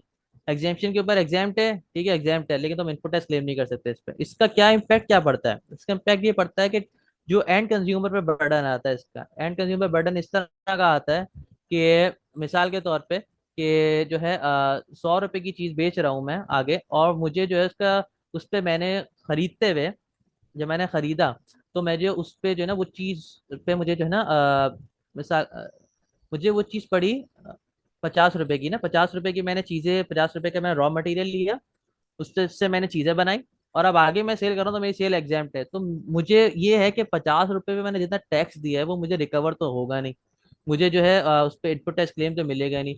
तो मैं अपनी उस इनपुट टैक्स को अपने कॉस्ट का पार्ट बना के वो चीज़ 100 रुपए से बढ़ा के मैं अपना प्रॉफिट मार्जिन उसमें शामिल करके, और जो है उसमें जो इनपुट टैक्स जो मेरा जो मुझे नहीं मिल रहा, उसका भी मैं जो हूँ अपना हिसाब रख के आगे बेचूंगा, यानी वो चीज़ 100 रुपए से ज्यादा की बेचूंगा मैं।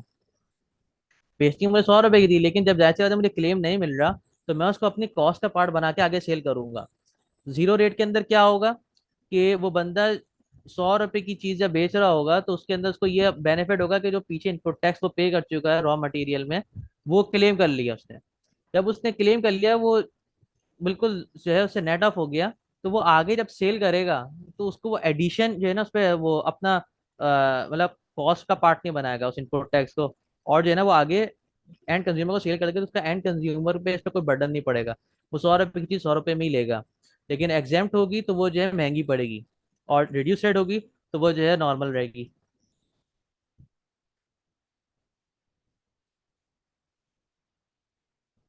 Provincial sale tax loss, federal की हमने बात की जाता है, उसके अंदर कुछ हमने प्रोविंशियल को भी मैंने चीजें डिस्कस की।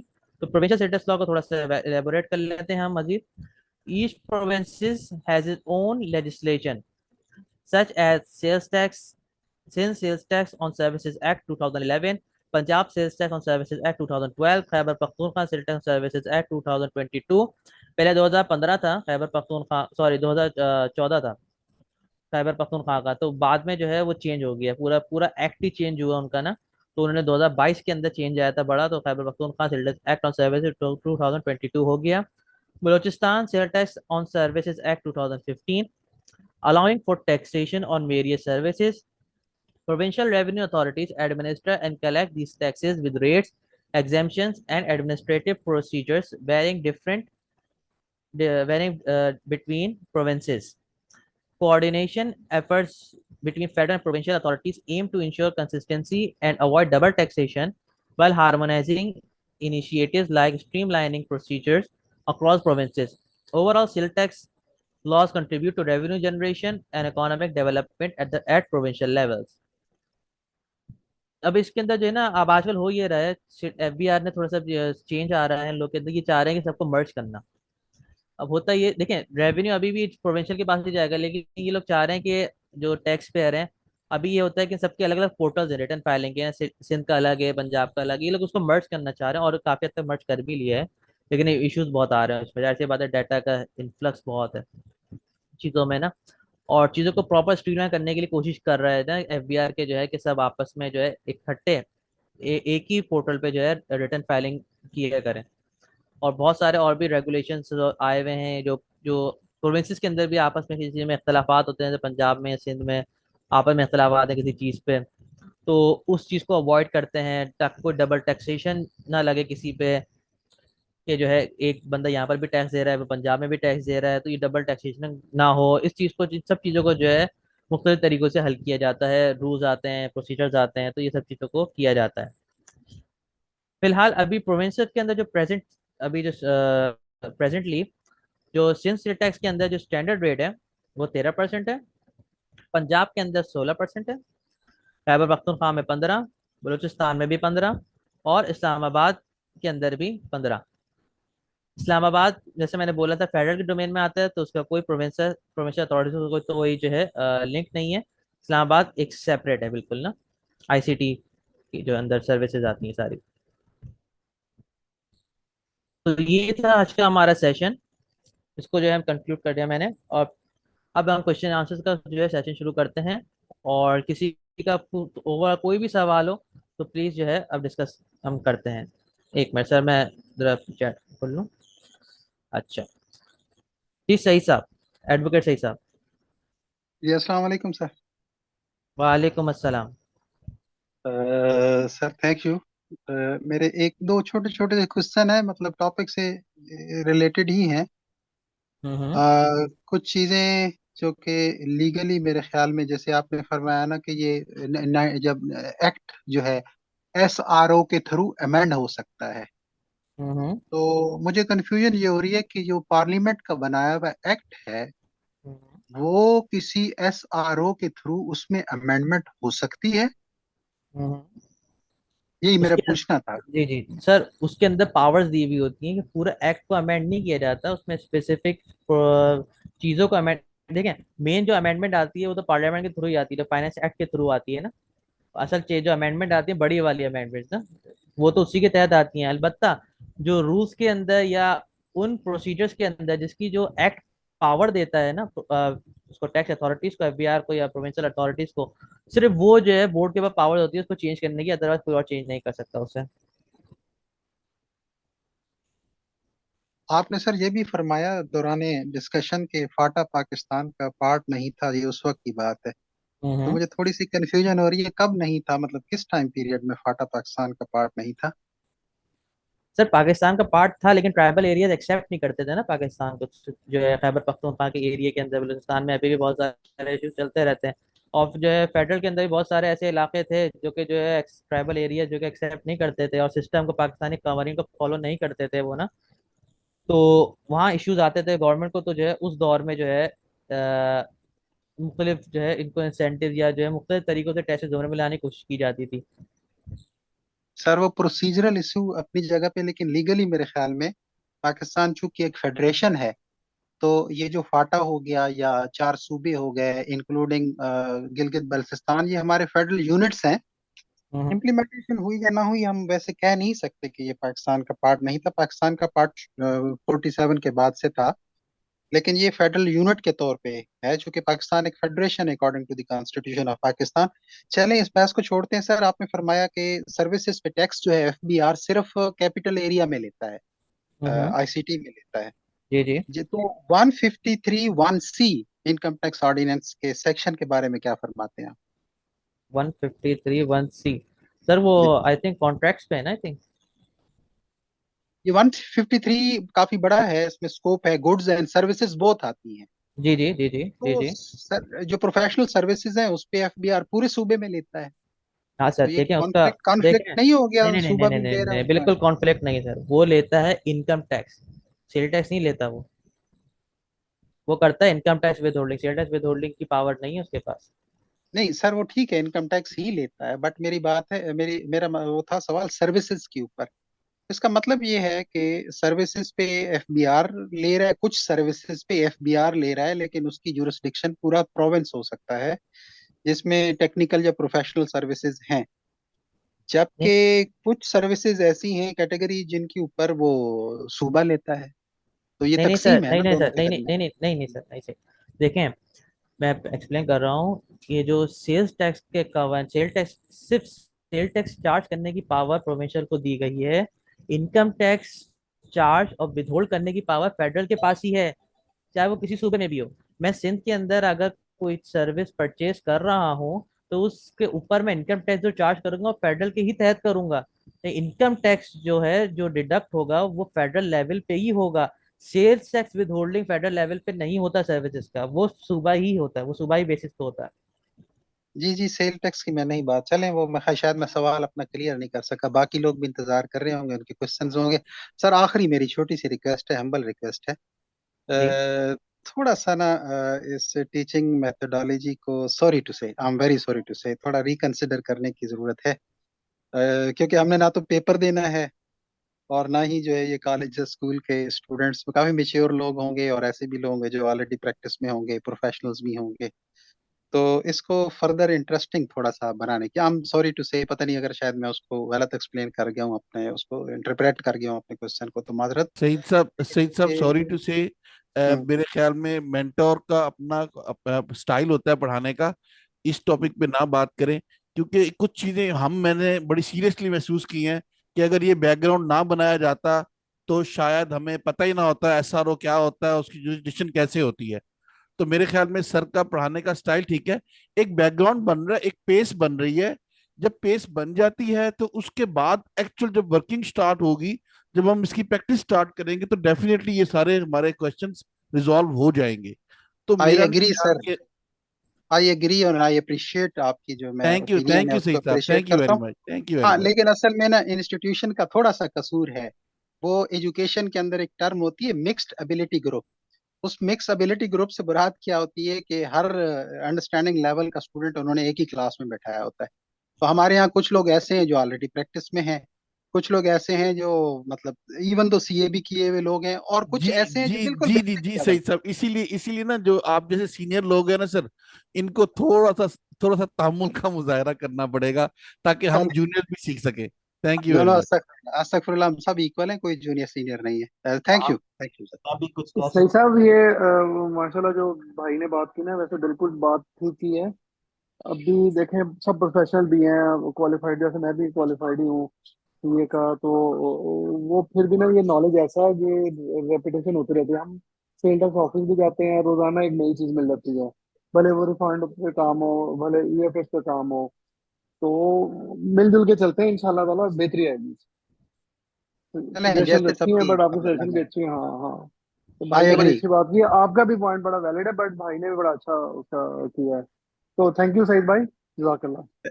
Thank you, I agree. आप सबके इंसाइट्स बहुत अच्छे हैं, बिल्कुल आप बिल्कुल सही कह रहे हैं। लेकिन जो है, अब जहाँ मैं अपनी बात भी कर लूँ।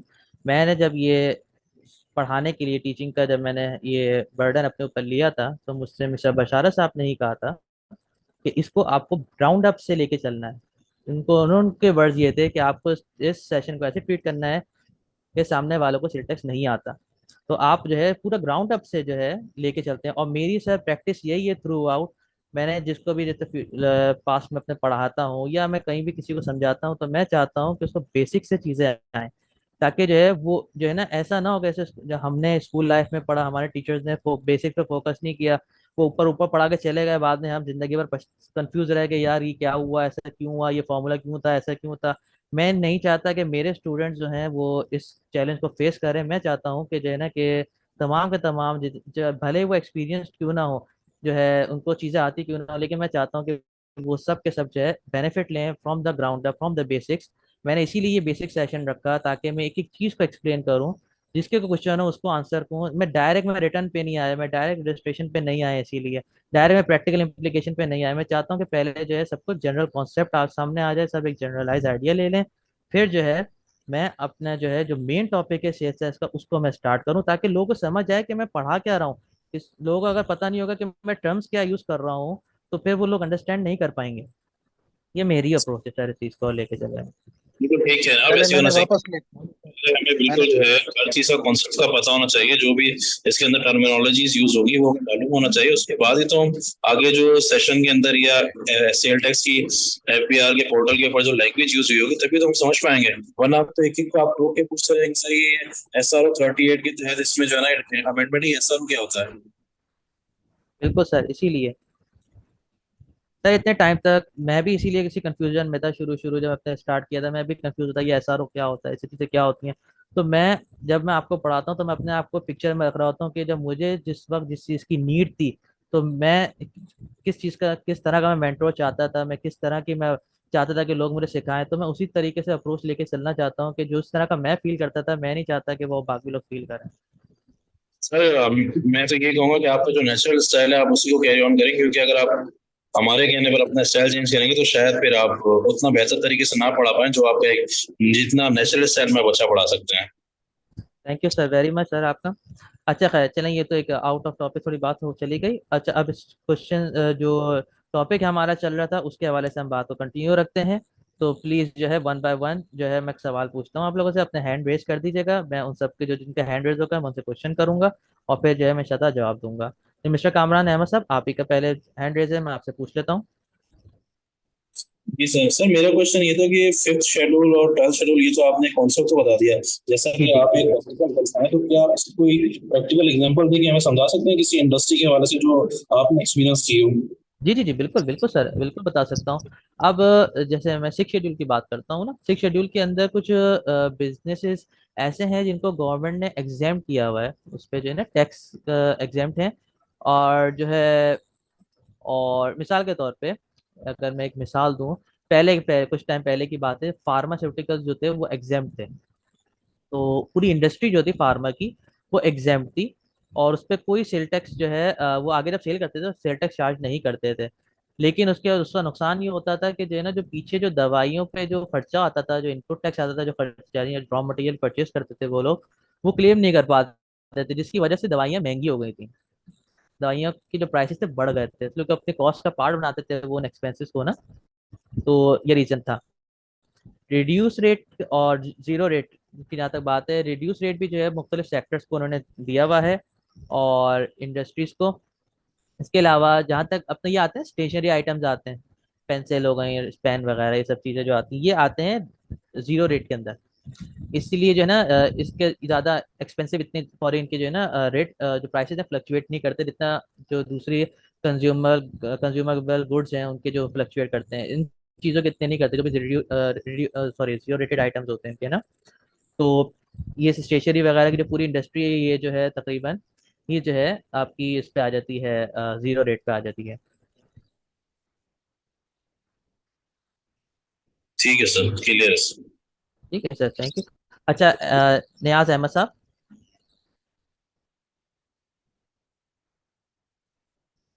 नियाज अहमद साहब प्लीज अपना क्वेश्चन जो है मुझे आपने हैंड रेज किया है, प्लीज क्वेश्चन कीजिए।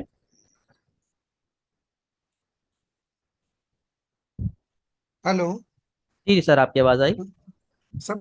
मेरा मेरा क्वेश्चन ये काइंडली रिपीट कर दे। ये एग्जाम रेट क्या है? एग्जाम सर रेट विद नहीं है एग्जाम्पल थोड़ा। जी जी, मैं आपको वो बता रहा हूँ। एग्जाम जो है वो रेट नहीं है। एग्जाम मींस, एग्जाम का मतलब ये होता है कि इस पे कोई सेल टैक्स चार्ज नहीं होगा। सिंपल। यानी मैं अगर बात करूं कि भाई ये मैं प्रोडक्ट जो सेल कर रहा हूँ आपको, ये एग्जाम्प्ट है, इट मींस कि इसके ऊपर कोई भी किसी भी किस्म का टैक्स चार्ज नहीं कर रहा मैं। ये है इसकी सिंपल डेफिनेशन। सर एक छोटा सा दूसरा सवाल है जी कि जी। अनरजिस्टर्ड सप्लायर है, जी जी। वो रजिस्टर्ड इनवाइस इशू कर देता है, तो उसके जी साथ जी। क्या ट्रीटमेंट होगा? अच्छा, यानी आप कह रहे हैं कि अनरजिस्टर्ड पर्सन है और वो सेल टैक्स चार्ज करके इनवॉइस इशू कर रहा है, जी। तो गलत कर रहा है, इलीगल काम कर रहा है वो। पहले इसलिए क्योंकि जो है तो फ्रॉड कर रहा है टोटल आप लोगों के साथ। मैंने एक दो इनवाइस देखी थी, बहरहाल हमने उनका 100% टैक्स विथहोल्ड किया। बिल्कुल सही किया आपने, बिल्कुल सही किया। तो मतलब हमारी ट्रीटमेंट सही थी बिल्कुल। बिल्कुल सही थी। और जब चलिए। एक बंदा अनरजिस्टर्ड है और वो सेल टैक्स इनवॉइस चार्ज कर रहा है, फिर तो जिस जो तो बहुत कंसर्न है इस चीज पे कि भाई ये क्या है, ये तो मसला है। चलिए ठीक है, थैंक यू सर। वो नो प्रॉब्लम। सैयद फारूक साहब।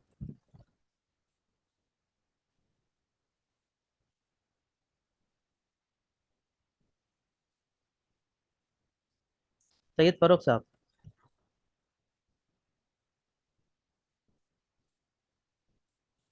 आई थिंक इनको पहुंच नहीं पा रही। ये अगले क्वेश्चन।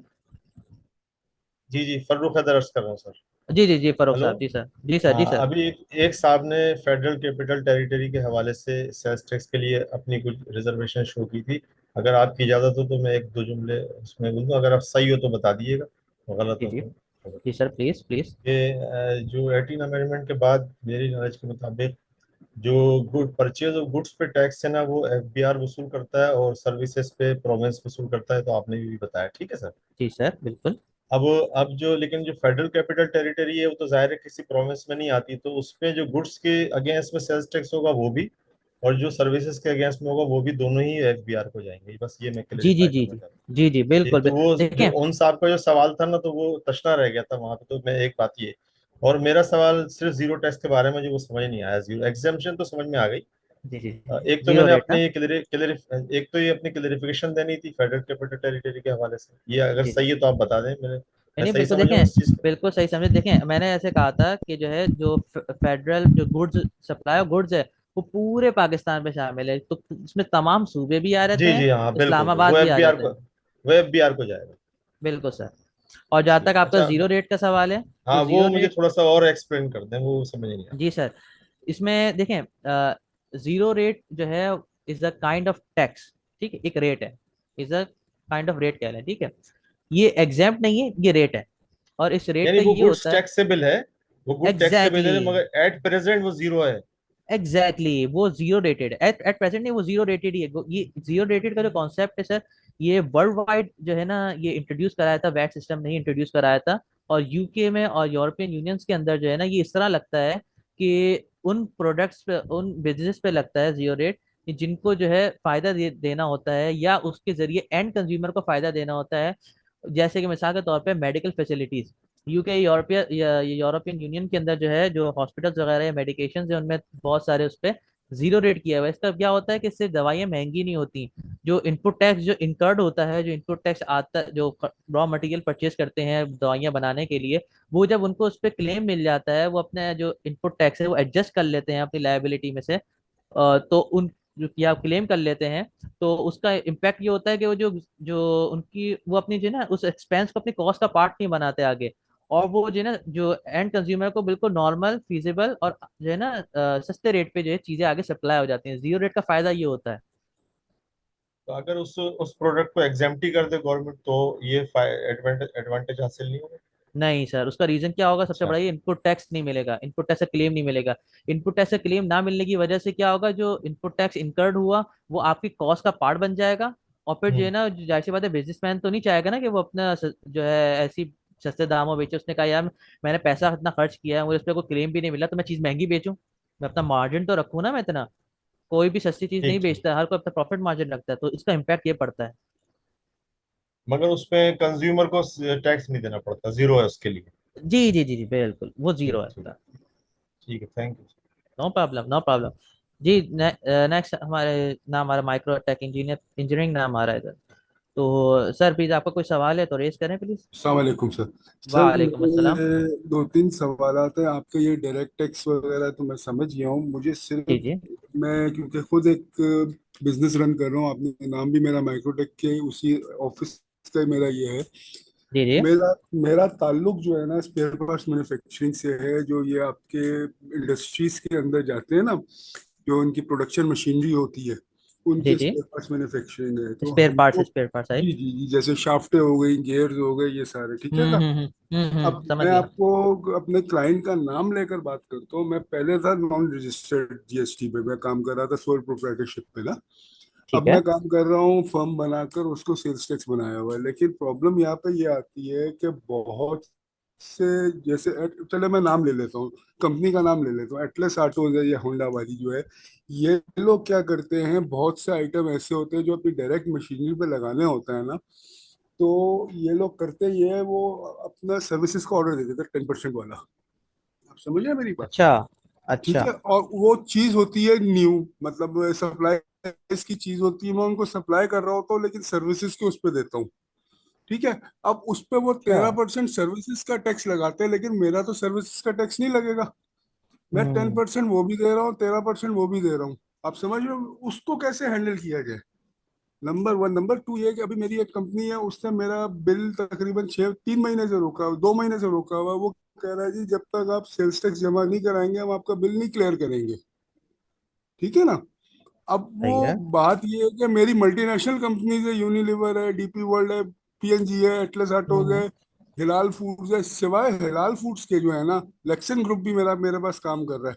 ये सारे जो है हम्म ना, हिलाल फूड्स के अलावा सब मेरे को टाइम पे ये कह रहे, किसी ने मुझे ये नहीं कहा कि आप मुझे एनएक्स सी दिखाएं या एनएक्स दिखाएं कि आपने हमारा जो इनवॉइस है, हमारी इनवॉइस आपने उसके पोर्टल में डाली है। ठीक आप है। समझ रहे हैं मेरी बात? समझ अब गया। सिवाय अब हिलाल वालों ने मुझसे, आज की बात कर रहा हूँ, मुझे मुझसे वो प्रूफ मांगने के आपने वो डाल दी है।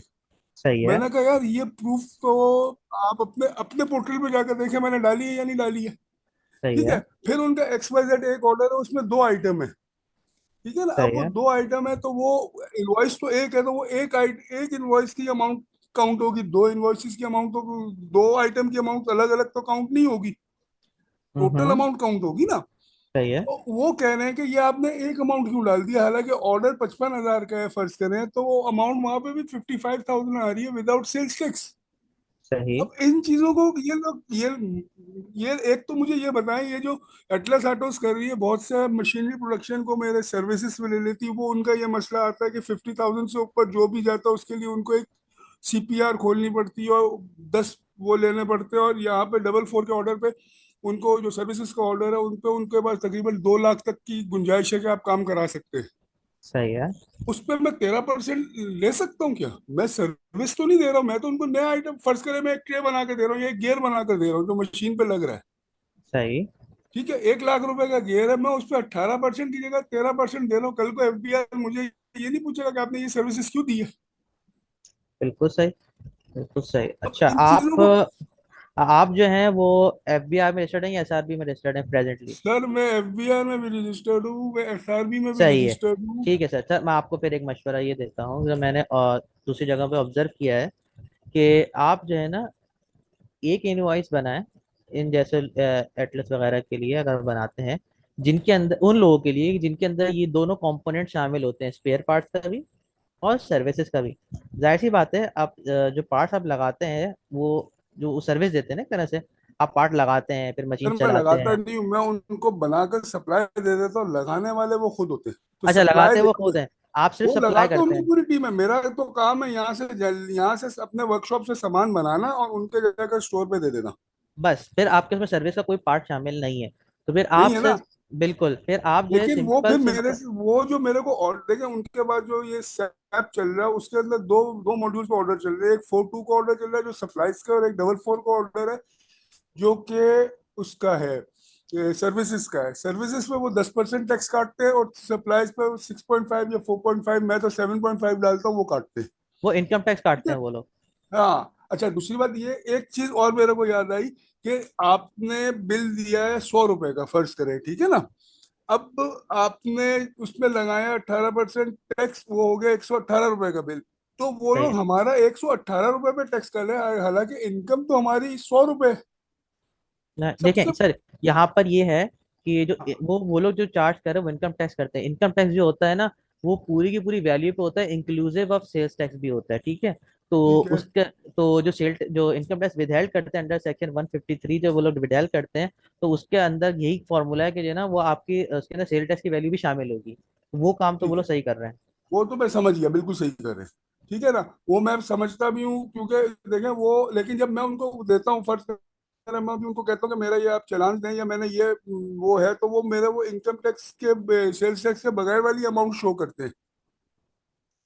नहीं सर, ये बहुत मैं सी नहीं समझा। कंपनी ये मैं नहीं समझा आपकी बात। Sir, at the end of the year जब मैं उनको कहता हूँ कि मुझे टैक्स का सर्टिफिकेट दें, अच्छा, तो विथहोल्डिंग वो सर्टिफिकेट दें। एग्जैक्टली तो वो वाले अमाउंट की देते हैं जो उन्होंने, मेरा एक्चुअल अमाउंट होती है। अच्छा, उसमें सेल टैक्स की प्राइस नहीं होती। सेल्स टैक्स इनवॉइस नहीं, सेल्स टैक्स अमाउंट नहीं होती। सेल टैक्स एक का सौ अमाउंट नहीं होता। एक हाँ, वो जो काम करते हैं ना, ऑर्डर बनाते हैं ना। अब डीपी वर्ल्ड है जो ऑर्डर बनाता है, वो अपने पोर्टल पे ऑर्डर देता है 1 लाख रुपए का, हालांकि मेरे पास ऑर्डर जो आया होता है 1,18,000 रुपए का। आप समझ रहे हैं मेरी बात? तो अच्छा। उसमें ये होता है कि 18,000 रुपए तो वो वहां पे वो मेरी तो इनकम में शो ही नहीं कर रहे वो। ओके सर, मुझे इसमें जहाँ तक ये लगता है ना कि कुछ कंपनीज की अपनी इंटरनल पॉलिसीज है, इसकी बेस पे ये लोग ये काम करते हैं। उनके इनका जो है ना मसला ये होता है कि बाज़ औक़ात जो है ना इनकी अपनी अकाउंटिंग पॉलिसीज और जो कंपनी की खुद इंटरनल फाइनेंसिंग की जो पॉलिसीज होती है ना, वो इन चीज़ों को जो है ना वो कुछ आगे पीछे कर रही होती हैं चीज़ों को ना, जो इनके बैठे होते हैं लोग। अब मसला ये है कि इसका जो है ना लॉ से कोई ताल्लुक नहीं होता। लॉ ने अपने जो चीजें इंटेंशन है वो क्लियरली उसने डिफाइन की हुई है। अब लोग अगर इस तरह कर रहे हैं ना, तो फिर ये लोग अपना ये एक कहूँ तो जाती मसला हो रहा आई है एम ये उनके सो साथ सॉरी, ना। मैं थोड़े हार्ड वर्ड्स यूज करने लगा हूँ हिलाल फूड्स के बारे में। लेकिन वो तो आपके पैसों पे फिर खेल रहा है ना, आपके पैसे रोक कर बैठा हुआ है कंपनी में। तो गवर्नमेंट ऑफ पाकिस्तान ने तो ये नहीं कहा कि जब तक आप सेल्स टैक्स पे नहीं करेंगे आप उनको पे नहीं करें, क्योंकि मेरी कोई कंपनी ऐसा नहीं कर रही है अब सिवाय मसला हिलाल सर के। पता है क्या है? अभी मैं रिसेंटली आपको बात बता वो रहा भी हूँ, ये मुझे मालूम है, रिसेंटली रिसेंटली जो एसआरओ आया है। 350 वाला जी, उस वजह से जो है ना वो एसआरओ भी कंपनियां वो कॉशियस एसआरओ हो भी गई सर, हैं। नहीं नहीं, वो एसआरओ भी जो आया है, वो एसआरओ में ये नहीं है कि मैं पहले पैसे जमा कराऊंगा। वो एसआरओ में नहीं, ये वो है बात कि मैं आपकी सही है, वो बात आपकी सही है। जो एक इंसान का वो भी होता है, क्या कह रहे हैं, एक इंसान की चीज होती है कि इंसान पेमेंट पहले कर दे, चले पेमेंट। तो असल में अभी इसके के बिजनेस होते हैं ना, ये इनका एक होता है कि ये लोग चाहते हैं कि जब तक ये लोग ना देख लें कि सामने वाले पर्सन ने जो है सेल टैक्स उस पर पे कर दिया है या नहीं किया है ना, तो उसकी बेसिस पे बहुत सारे लोग जो है ना पेमेंट भी नहीं करते, विदहेल्ड कर लेते हैं। ये सिर्फ जो है ना आपके साथ सर ये केस हो रहा है, और मैंने औरों के साथ भी ये देखा है ना कि कंपनियां जो है नहीं, पे नहीं ये करती मैं अपने आपको वेंडर्स बताऊं, को। ये एनएमसी, ये मैंने मेरा देखें, आज तक मेरी पहली कंपनी है जो ये लोकल कंपनी है, ठीक है ना। मैंने हमेशा जितना भी काम किया है, एटलस को हटाकर, एटलस भी एक तरह की पाकिस्तानी कंपनी है, लेकिन मैंने जितना काम किया सब मल्टीनेशनल्स के साथ काम किया है। मैंने लक्स का काम किया है, लक्स का साबुन जो आप यूज करते हैं उसका डिजाइन मेरा बनाया हुआ है। मैं बहुत पुराना वेंडर हूँ, मैं तकरीबन, मेरी 50 साल हो गया, 30 साल से ज्यादा हो गया मैं काम कर रहा हूँ। तो ये, अब जब सेल्स टैक्स में आया हूँ तो मुझे तो मुझे जो मेरा लॉयर कह रहा है मैं तो उसके हिसाब से चल रहा हूँ, ठीक है ना। अब लेकिन मुझे भी तो पता लगे कि मेरा लॉयर कहाँ सही है कहाँ गलत है। बिल्कुल सही। आप समझ रहे हो? तो देखें, मैं कोविड के अंदर मेरा ऑफिस बंद हो गया, मैं सोल सोल मैन काम कर रहा हूँ अभी फिलहाल, ठीक है ना। तो सही है। मुझे कम से कम लॉयर को वो करने के लिए मेरे पास भी तो कोई काउंटर अटैक हो ना। अब मेरे पास सही। परचेज साइड पे 1 रुपए की सेल्स टैक्स इनवॉइस नहीं मिलती मुझे, कोई भी सेल्स टैक्स इनवॉइस नहीं देता, अच्छा। ठीक है ना। क्योंकि हम अगर शेरशाह से भी हम लोग मटेरियल खरीदते, अगर मैं मटेरियल भी नया लेने जाऊँ एसएस का, तकरीबन 2400 रुपए किलो भी मैं मटेरियल लूंगा, उस पर भी सेल्स टैक्स इनवॉइस कोई नहीं देगा मुझे। उस प्राइस के अंदर सेल्स टैक्स शामिल होगा। आप समझ रहे हो मेरी बात? तो अच्छा। अब इस जगह पे आप बताओ, मैं तो फंस सकता हूँ कल को। कल वो कहेंगे जी आपने ये जो आप, चलो मैं फर्ज करो मैं एक डमी कंपनी बनाता हूँ, उससे परचेजेस शो कर लेता हूँ कि मैंने इससे परचेजेस शो किए। मैं नहीं शो करता कि मैं प्रोडक्शन, क्योंकि मैं उसमें एज ए रिटेलर, वो ट्रेडर रजिस्टर हुआ हूँ, ठीक है ना। लेकिन अब मुझे आप ये बताओ, सामने वाला तो मुझे कोई भी देना, मैं मार्केट में जाता हूँ किसी से कहता हूँ यार ये मेरी गियर काट दो, तो गियर काटने का मेरे से क्या कहते हैं, वो बनाकर मुझे कच्चा बिल देगा, उसमें तो बिल पे नाम भी नहीं लिखा होता। सही, वो सारे अंडरस्टूड बैठे होते आगे हैं वो मैं लोग। सेल्स टैक्स वालों को बेच रहा हूँ। हाँ, वो सब अनरजिस्टर्ड। आप अगर कराची में आप मिस्टर रोड पे चले जाए, लाहौर में तो क्या कहते हैं, वो जो रजिस्टर्ड है वो नहीं देते। ये बिल्कुल बिल्कुल, ये सारे जो जिस तरह के बिजनेस चल रहे हैं इसका इम्पैक्ट। अब इन चीजों में मैं तो अभी शायद 1 साल काम कर रहा हूँ, मेरा तो नहीं समझ। अब इन चीजों में तो बंदा अपना पैसा भी फंसा है, ठीक है, और फिर क्या कहते हैं आगे से आपको बेनिफिट भी मिला। एटलस ऑटोज को मैंने आपको एक डबल फोर वाली मिसाल दी। अब उस केस पे आप मुझे बताएं मैं क्या करूं? उनको 13% चार्ज करूंगा, वो कहेंगे ये तो सर्विस ही नहीं है। आपका गुड्स पे आप जो इनवॉइस इशू करते हैं सेल टैक्स की, वो आप 18% वाली करते हैं? देखें जी, मैं जैसे एक कंपनी है, उसकी मशीनरी रिपेयर करनी थी। उस मशीनरी रिपेयर में जो कंपोनेंट्स लगे थे उसकी मैंने 18% की इनवॉइस दी थी। ऑर्डर मैंने 18% का बनाया था, और जो लेबर कॉस्ट थी उस पर मैंने तेरह बिल्कुल परसेंट दी सही किया थी। था आपने, बिल्कुल सही किया था। ठीक है ना? उस पे बिल्कुल मैंने सही किया। 13% दिए। 13% पे उन्होंने मेरा तकरीबन 5% विद होल्ड किया था इन्होंने, ये सही है। टैक्स, सेल्स टैक्स, और मेरा सही है। तकरीबन पता नहीं कम टैक्स काटा था। तो मैंने वकील साहब से पूछा, मैंने कहा यार इन्होंने कम टैक्स काटा, कह रहा है ये आखिरी में देख लेंगे, अभी छोड़ दो आप। ठीक है। अच्छा। और बाकी जो है उस पर 18% पे वही 6-6.5% जो भी काटते हैं वो काटा है। अच्छा, अब यहाँ मुख्तलिफ चीजें आती है ना, कि अगर जी इनकम जी। टैक्स विद होल्डिंग की बात भी आती है, सेल टैक्स विद, वो लोग जो है ना ज्यादातर आपके इनकम टैक्स विद होल्डिंग कर रहे हैं।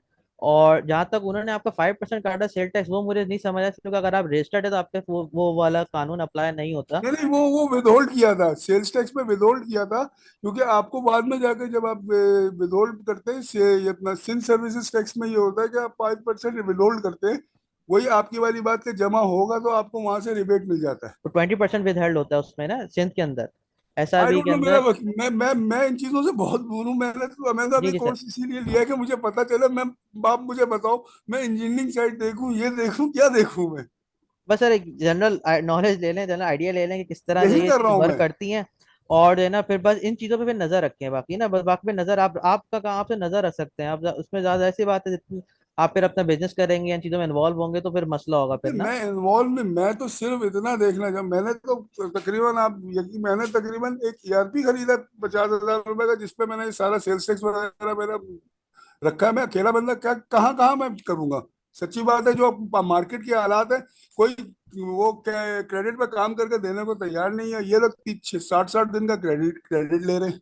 अस्सलाम सही है सर। वालेकुम। Sorry to interrupt you. यहाँ पे मैं जो सर बैठे हैं अपनी क्यूरीज लेके, मैं उनसे कहूँगा कि सर बात ये है कि आप एक राइट प्लेस पे हैं।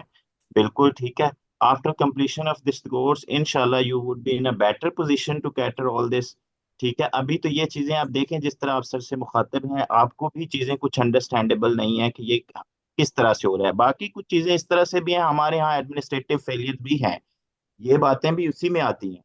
ठीक है, तो बाकी ये है कि जब तक इंशाल्लाह आपका ये कोर्स कंप्लीट होगा तो आप ये सारी चीजें बेटर जो है वो कैटर करने की पोजीशन में आ चलो जाएंगे। इस ठीक हवाले है, से मैं आप वेट कर परेशान ना लेता हो। हूँ, कोई आपके मसला आपका नहीं। वकील, इन केस मैं कहता हूँ आपका वकील बहुत रिलायबल है, मैं उस तरह की कोई बात नहीं करता हूँ, मैं एक जनरल बात कर रहा हूँ। अगर वो भी आपको कहीं पे फट्टी लगा रहा है तो वो भी नहीं लगा पाएगा, क्योंकि नहीं लगा। आपको खुद से आइडिया होगा।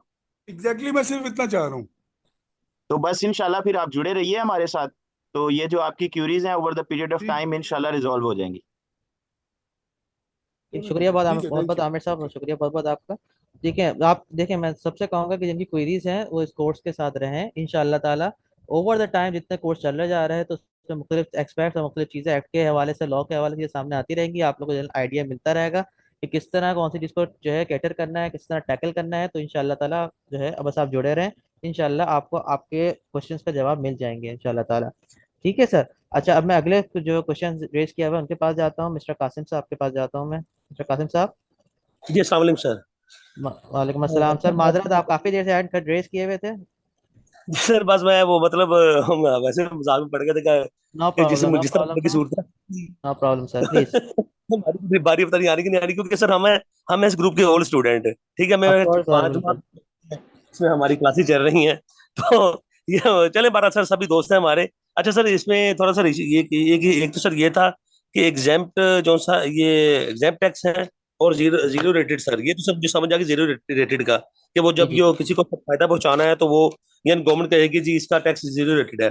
तो सर ये जीरो रेटेड पाकिस्तान में करेंगे जो रॉ मटेरियल परचेज करते हैं, जिस तरह ये सर्जिकल वगैरह होते वगैरह वाले होते हैं, या मेडिकल वगैरह इक्विपमेंट वगैरह या केमिकल्स वगैरह, इस पर सर ये गवर्नमेंट कहेगी कि इस पर टैक्स जीरो है, कि इसके रॉ मटेरियल परचेज करें, या इसके अलावा भी तो सर कोई चीज होती है? नहीं सर देखें सर, आप फिफ्थ शेड्यूल जैसे खोलते हैं सेल टैक्स एक्ट का, उसके अंदर मुख्तलिफ प्रोडक्ट्स लिखे हुए हैं। अगर सर्जिकल प्रोडक्ट्स उसमें अंदर आ रहे हैं तो है ना, इसलिए कि सर शेड्यूल में मुख्तलिफ बहुत सारे आइटम्स होते हैं और मुझे ये सारे आइटम्स तो मेमोराइज नहीं है, लेकिन जो जी है सर। उसके अंदर जो अगर सर्जिकल प्रोडक्ट कोई भी प्रोडक्ट आ रहा होगा फिफ्थ शेड्यूल के अंदर, तो वो तकरीबन वो बिल्कुल जीरो रेटेड है। और अगर कोई सिक्स शेड्यूल के अंदर आ रहा होगा तो वो सारे के सारे एग्जाम्प्ट हैं। तो उसका है सर। अच्छा सर, ये जीरो रेटेड तमाम ये फिफ्थ शेड्यूल में सर होंगे? तमाम सॉरी। ये जीरो जोन सी जीरो रेटेड सर जोन सी है, मतलब ये सारा फिफ्थ शेड्यूल जीरो रेटेड के जो बिल्कुल बिल्कुल बिल्कुल सर, बिल्कुल सर, आपको जीरो रेटेड कोई भी प्रोडक्ट देखना है आप फिफ्थ शेड्यूल में चले जाएं। सर क्लियर होगा। और सर सेकंड ये है कि जो सर एग्जाम्प्ट है, तो ये सर जी। एग्जाम्प्ट मतलब ये सर थोड़ा सा एलोबरेट सर दोबारा कर दें काइंडली। किस तरीके सर, क्या इसमें क्या चीज समझ नहीं आई सर? ये सर एग्जाम्प्ट का सर मुझे बिल्कुल थोड़ी समझ नहीं आई। एग्जाम्प्ट सर मतलब किस तरह होगा? जिस तरह सर हम जैसे हमारा सर बाल यानी हम बाहर से इंपोर्ट करते हैं पाकिस्तान में, ये जी। इस पर एग्जाम्प्ट होगा कि क्या हम बाइक बेचते हैं उस पर एग्जाम्प्ट होगा सर हाँ, मतलब? अच्छा सवाल, अच्छा सवाल, बहुत अच्छा सवाल किया आपने। देखें ये होगा सप्लाई पे। ठीक हो सर। ठीक है, मिसाल के तौर पे आप इसमें इसमें दो आप सिक्स शेड्यूल खोलते हैं, सिक्स शेड्यूल के अंदर जो है ना टेबल्स हैं, चार टेबल है टोटल। ठीक है, इनमें से पहले दो टेबल की जहाँ तक मैं बात करता हूँ सिर्फ ना, पहला टेबल जो है वो है इम्पोर्ट और लोकल सप्लाई पे। ठीक है, ठीक सर। यानी कोई शख्स इंपोर्ट कर रहा है और उसको लोकल सप्लाई कर रहा है तो वो एग्जाम्प्ट, जो जो आइटम्स उसमें आते हैं वो सब एग्जाम्प्ट है। दूसरा दूसरा जो टेबल है सिक्स शेड्यूल के अंदर, वो कहता है कि आपने लोकल ही परचेज किया है और लोकल ही बेच रहे हैं, वो उसको कैटर करता है। तो मिसाल के तौर पे फॉर एग्जाम्पल, अगर कोई आपका ऐसा प्रोडक्ट है जिसको आपने जो है इंपोर्ट किया है और लोकल सेल कर रहे हैं, तो आप सिक्स शेड्यूल में देख सकते हैं कि वो जो प्रोडक्ट है वो एग्जाम्प्ट है या नहीं है। या जब लोकल मार्केट से खरीद रहे हैं और आप लोकल मार्केट में ही सेल कर रहे हैं, तो उसको भी आप उसमें देख सकते हैं टेबल टू के अंदर कि वो उसमें फॉल कर रहा है नहीं कर रहा। ठीक हो गया सर, ठीक हो गया सर। अच्छा सर एक और है, चंद सर क्वेश्चन है, मैं सर अगर इजाजत देते सर पूछ लेता हूँ। अच्छा सर जी एक जी। तो है सर, हमारे हमारे मेरे पास क्लाइंट्स है कुछ, उनके ना वो उनको फर्दर टैक्स लगता था उनके बिल्स के ऊपर, तो सर जो से ये बिजली का बिल होता है ना सर, उसके ऊपर उनको हमने रजिस्टर किया, उसको उनका यानी एक्टिव उनकी रिटर्न हम फाइल कर रहे हैं, सिर्फ ओनली नेक्चर ए सर उसका फिल कर रहे हैं, यानी वो जो सर लेस्को का है या जो भी जिस कंपनी का होती है सप्लाई, सिर्फ सप्लाई का है, उस पर वो फर्दर टैक्स उनका खत्म हो जाता है सर। उसमें सर नेक्चर सी हम उसको सबमिट सर नहीं कर रहे, तो सर ये बाद में सर इशू भी है, मतलब वो तो रेज हो जाएगा कि आप नेक्चर सी क्यों नहीं कर रहे, सिर्फ आप क्लेम कर रहे हैं नेक्चर ए में जाकर। तो सर एक सर क्वेश्चन ये है सर। और सर दूसरा है कि जी हमारे कुछ क्लाइंट सिर्फ फर्नीचर बना रहे हैं, ठीक है, उनको नोटिस आया एफबीआर की जानब से कि आप सेल टैक्स में हो, जबकि सर वो तो ना तो किसी कंपनी से माल सर परचेज कर रहे हैं, ठीक है, ना ही वो उनका कोई ऐसा ऐसा सीन है, वो लोकल मार्केट से परचेज करते हैं, जैसे लकड़ी है अपना फर्नीचर बनाकर उनके वो शोरूम है उन आगे वो सेल कर देते हैं। तो सर ये एक तो सर ये दो दो ये सर ये हो गया। और तीसरा सर ये कि डिस्ट्रीब्यूटर, हमारी कंपनी एज ए डिस्ट्रीब्यूटर मेरा कुछ काम है, वो 18% सर यानी पे कर रहा है, इस तरह तारे ग्लास ग्लास वो कंपनी है वहां से, वो 18% सर वो यानी वो पे करता है। जैसे आजकल TSR का 350 का वो रिटर्न है अभी सर सबमिट नहीं हो रही थी, उसमें सर 8 भी अलाउ नहीं हो रहा, जबकि हमने केसेस भी हमने जीत लिए हैं मतलब लोकल पर। तो ये सर थोड़ी सी सर चीज है। और चौथा सर एक क्वेश्चन ये था कि जो सी लोग हम हमारे पास जो सी purchase sir purchase invoice sir जो सी आती है कंपनी की जानब से, जिसको हम नेक्चर ए में सर क्लेम करते हैं, ठीक है, कुछ लोग सर कहते हैं कि जी आप हमें ये परचेज इनवाइस हमारे जिम्मे डाल दें। तो सर वो जो परचेज इनवाइस हम उनके जिम्मे सर डाल देते हैं, तो वो सर वो उसको कैसे सर यूज करते हैं? वो कहते हैं जी हम आपको मतलब अगर फर्ज किया कि इसमें सेल टैक्स का कटा हुआ है, लाख रुपए कटा हुआ है या 2 लाख कटा है, इसको हम यूज करेंगे, आप इस तरह करें कि जी हम आपको कुछ पे करते थे समथिंग, जैसे 10,000 पे करते थे, 5,000 पे करते थे, या सो जितने भी वो अमाउंट मतलब होता है। तो सर इसको ये कैसे यूज करते हैं, ये सर थोड़ा सा है सर, अगर थोड़ा सा एलिब्रेट कर सके तो, नहीं तो मतलब बाद में सर कर दें, कोई सुनिए सर।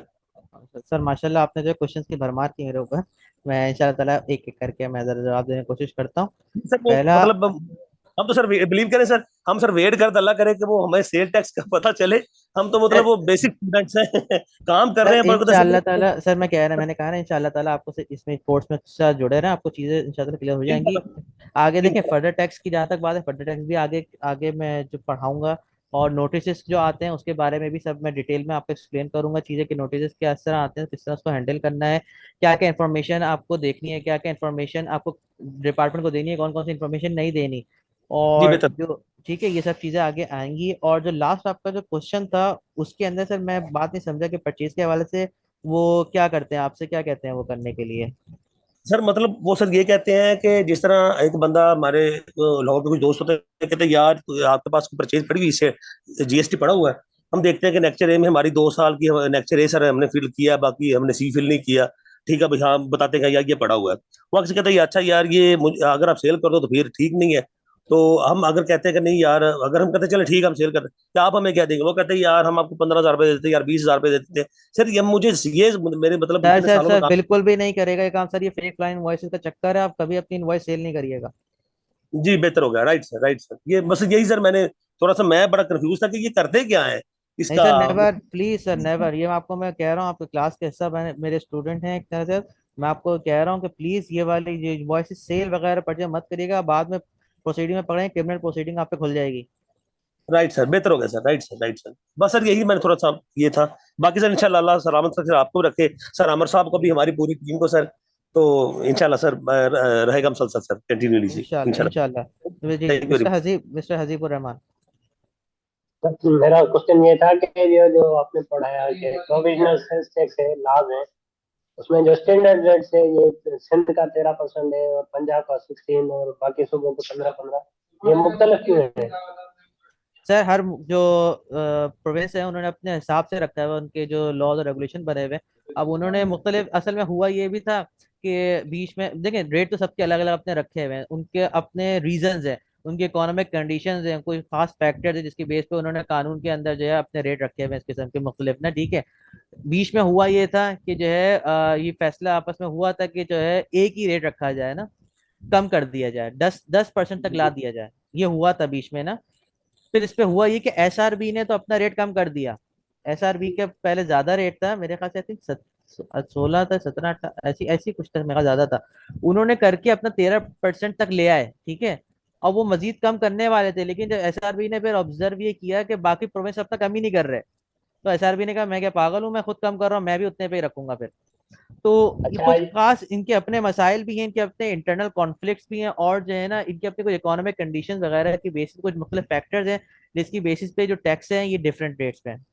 अच्छा, इस हवाले से जैसे पंजाब में 16% है तो सर्विस उस हवाले से थोड़ी महंगी नहीं हो जाएंगी?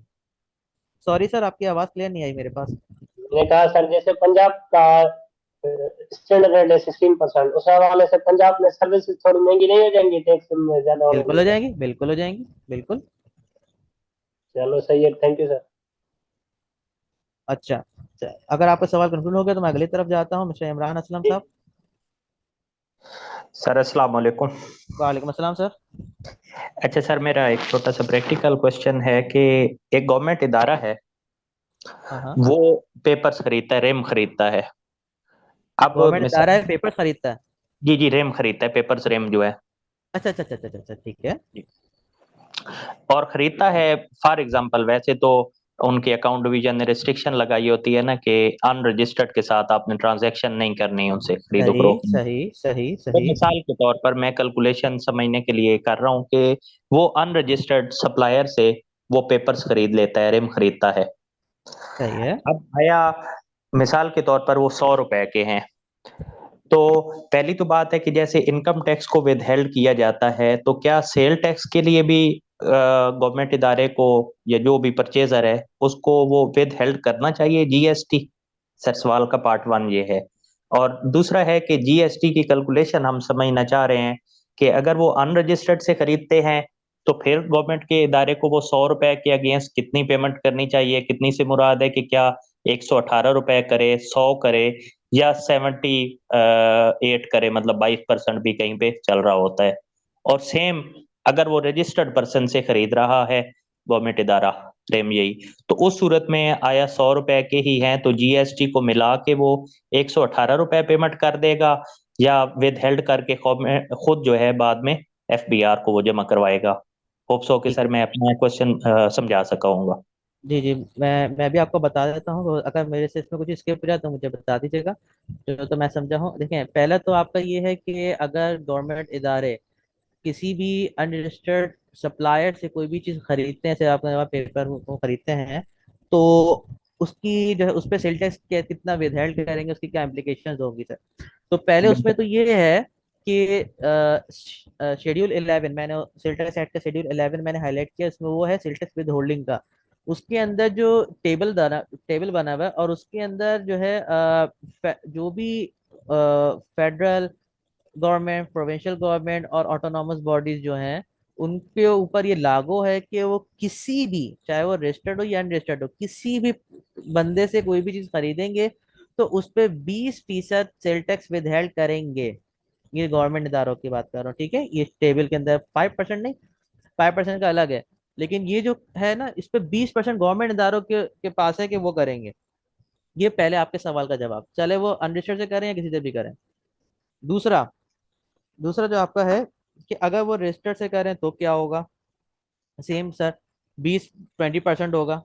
20% विदहेल्ड करेगा गवर्नमेंट जब परचेज करेगा ना, और अनरजिस्टर्ड करें तब भी सेम ट्रीटमेंट होगी इनकी। ये सर 20 आप किस तरह कह रहे हैं? या तो जीएसटी 18 है या अनरजिस्टर्ड पे मेरे नॉलेज के मुताबिक 22 या 23 है।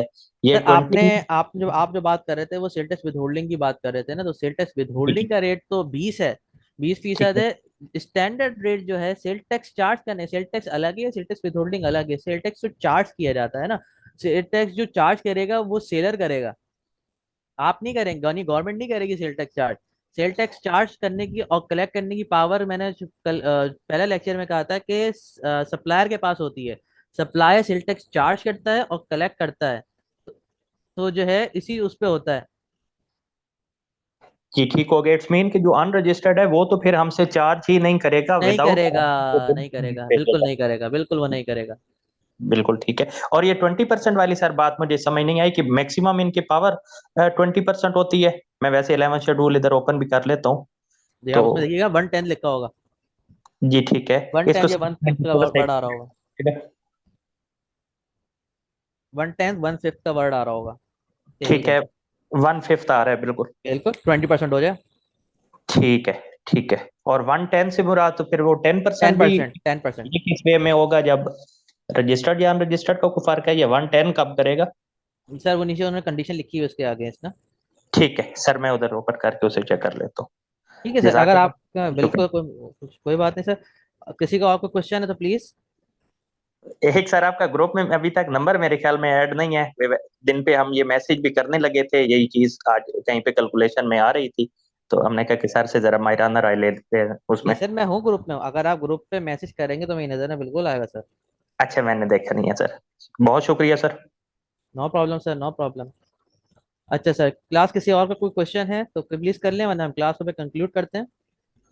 सर अपना नंबर सेंड कर दें काइंडली जी, बस यही बस रिक्वेस्ट है जी। ग्रुप पे मेरा नंबर है, अगर क्वेश्चन तो यही है कासिम भाई। No problem sir. मैं एक काम करता हूँ, मैं आप जो है मैं एक टेक्स्ट मैसेज कर देता हूँ ग्रुप पे, अभी अभी राइट अवे कर रहा हूँ मैं, आप लोग सामने ही रहे, मैं डेमो पे कर रहा हूँ। जी राइट सर, राइट सर। एक मिनट, ये देखें, ये मैंने लिख क्वेश्चन है दिया। सर। देखें मेरा मैसेज सबके पास जो है अभी पहुंच रहा होगा, मेरी इंटरनेट सर्विस थोड़ी डाउन हुई है इधर। सर ये पाकिस्तान डाउन हुआ पड़ा है सर, सर उसकी बात करते हैं आप, बिलीव करें हाँ बड़ी सर, मुश्किल से क्लासेस ये ले। चला गया, चला गया यहाँ से मेरे तरफ मैसेज किया, अस्सलाम वालेकुम का आप लोगों की तरफ। सर मेरा सर क्वेश्चन है sir. Thank you sir, thank you very no much sir. Problem. जी सर, आपका क्वेश्चन है।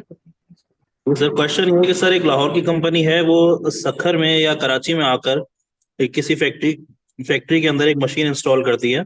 तो उसके ऊपर जब वो इनवाइस देते हैं तो वहां पर वो पंजाब रेवेन्यू बोर्ड का 16% टैक्स चार्ज करते हैं। अब वो जो कराची वाली कंपनी है तो उसने क्या वो 16% टैक्स चार्ज करना है या पे करना है या नहीं करना?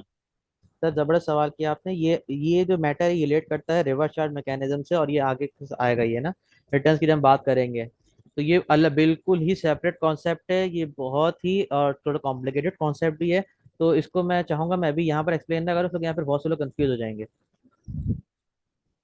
अगर ओके आप सर। जो है, अगर आप थोड़ा वेट कर सकते हैं प्लीज आप कर लीजिए। मैं चाहूंगा कि जो है ना जब वो क्लास होगी ना असल उन चीज़ों की, तो फिर जो है उसको मैं सही तरह एक्सप्लेन कर दूँ, वरना यहाँ मैं मेरे है कि बहुत से लोग कंफ्यूज हो जाएंगे फिर उस चीज़ से ना, और फिर मुख्तलिफ सवाल क्रिएट होंगे। एक्चुअली सर वो एक बिल आया हुआ था इस तरीके का, और हमने ऊपर उसके ऊपर ना पेमेंट रोकी हुई थी, तो हमने पार्टी को यही कहा है कि भाई हम आपको पीआरए का टैक्स जो है ना पे नहीं करेंगे, तो उसी के ऊपर बात चल रही थी, इसलिए मैंने क्वेश्चन जहन में आ गया तो पूछ लिया सर। बिल्कुल बिल्कुल। नहीं, अच्छा सवाल है ये, इसको प्लीज लिख के रखिएगा, जब हम उस कोर्स तक पहुंचेंगे उस टॉपिक तक, फिर हम इस चीज को डिस्कस करेंगे फिर। ठीक है क्लास, किसी का कोई सवाल है फिर हम क्लास को कंक्लूड करते हैं। ओके सर, जजाकल्ला जजाकल्ला। Thank you very much. ठीक है क्लास, हम इंशाल्लाह ताला फिर अब नेक्स्ट वीक मुलाकात करेंगे, हमारी अगली क्लास होगी। अस्सलाम और वालेकुम जब तक, अहमद भाई। वालेकुम अस्सलाम जी अहमद आमिर भाई, sahab ji. Sorry to interrupt you Ahmad भाई, यहाँ पे मुझे एक रिक्वेस्ट करनी थी एक्चुअली। वो भी मैंने चैट बॉक्स में एक क्वेश्चन देखा था किसी भाई का। उन्होंने कहा कि सर हमने ये जो सेक्शंस हैं या स्केड्यूल्स हैं अगर ये पढ़ने हो तो हम कहाँ से पढ़ेंगे। तो इस ऑफ हवाले से कोर्स। मैं आपसे रिक्वेस्ट करना चाहता था कि वो जरा आप जो है ना एफबीआर की वेबसाइट से, जहाँ से हम अक्सर अपना इनकम टैक्स ऑर्डिनेंस वगैरह डाउनलोड कर रहे होते हैं, तो वहां पे किस तरह से जाके आपने पढ़ने हैं और डाउनलोड करके आपने, अगर आपके पास पीडीएफ फाइल है तो उसको एक्चुअली में ट्रेस आउट कर किस तरह से करना है इजी, ना कि हम स्क्रॉल डाउन करते रहें। ठीक है, तो वो जरा तरीका और टिप्स एंड ट्रिक्स जो है वो सर आप स्टूडेंट्स के साथ अगर पास ऑन कर दें, विद ड्यू रिस्पेक्ट। जी मैं थोड़ा वर्बली कर सकता हूँ एक्चुअली। मैं जो है ना वो एफबीआर की वेबसाइट है ना, तो मैं एक्सेस नहीं कर पा रहा अभी, जो है ना अपने सिस्टम से कुछ इशू आया हुआ है सर उनके जो है ना पोर्टल पे ये मेरे सही, पास से। ये सही, कोई मसला नहीं सर। मैं एक जनरल, मैं इनको बता देता हूँ, वर्बली बता देता हूँ, कम्युनिकेट करता हूँ किस तरह करना होता है। देखिए एफबीआर की ऑफिशियल वेबसाइट है फेडरल बोर्ड ऑफ रेवेन्यू की, आप खोलेंगे fbr.gov.pk। जैसे ही आप वो खोलेंगे तो उसके अंदर जो है पोर्शन आता है नीचे, थोड़ा सा ही नीचे है, एक कलर कलर बॉक्सेस हैं बने हुए, उसके अंदर जो है एक्ट और ऑर्डिनेंस वगैरह मौजूद हैं। ऑर्डिनेंस, इनकम टैक्स ऑर्डिनेंस और एक्ट, और जो लॉ जितने भी लीगल लेजिस्लेशन वगैरह वो मौजूद है उसके अंदर। आप उस पर टिक क्लिक करेंगे तो सेल टैक्स एक्ट वहां पर आपको मिल जाएगा पीडीएफ फॉर्म के अंदर। सेल टैक्स एक्ट पे आप करेंगे तो वहां से मिल जाएगा। और एक और भी ऑप्शन है, सबसे नीचे चले जाएंगे स्क्रॉल डाउन करके, सबसे लास्ट पे ना एफबीआई के मेन पेज पे सबसे लास्ट में चले जाएं, वहां पर जो है ना एक सर आपके, हमको लग रहा है उनकी इंस्ट्रक्शन को स्क्रीन पर हमें जो है वो फॉलो करके दिखा दें सर। सर मैंने अभी बताया था मेरे जो है ना इश्यू चल रहा है, पोर्टल खुल नहीं रहा मेरे पास एफबीआर का। कि सर अगर आमिर अपनी स्क्रीन शेयर करके आपकी इंस्ट्रक्शन को फॉलो करके दिखा दें। सर आमिर क्या ऐसा पॉसिबल है? सर सॉरी आमिर साहब, आपकी आवाज नहीं आई। जी सर, मैं असल में मेरे पास जो है ना सिस्टम पे दूसरी क्लास भी थी, मेरा फोकस उधर हो गया था। जी हुक्म करें सर। सर क्लास कह रही है कि अगर जैसे मेरे पास एक्सेस नहीं हो रहा, मेरे पास खुल नहीं रहा, तो आपके पास वो कह रहे हैं अगर आपके स्क्रीन शेयर कर दें तो फिर उससे मैं गाइड कर दूं। चलें, आप सर गाइड करते जाइएगा, मैं भी अदना सा स्टूडेंट हूँ, मुझे पता कोई नहीं है, बस आप बताते जाइएगा तो मामला हल हो जाएंगे। मैं कर देता हूँ स्क्रीन शेयर सर। बिल्कुल आप कर दीजिए, मैं आपको गाइड करता हूँ। सर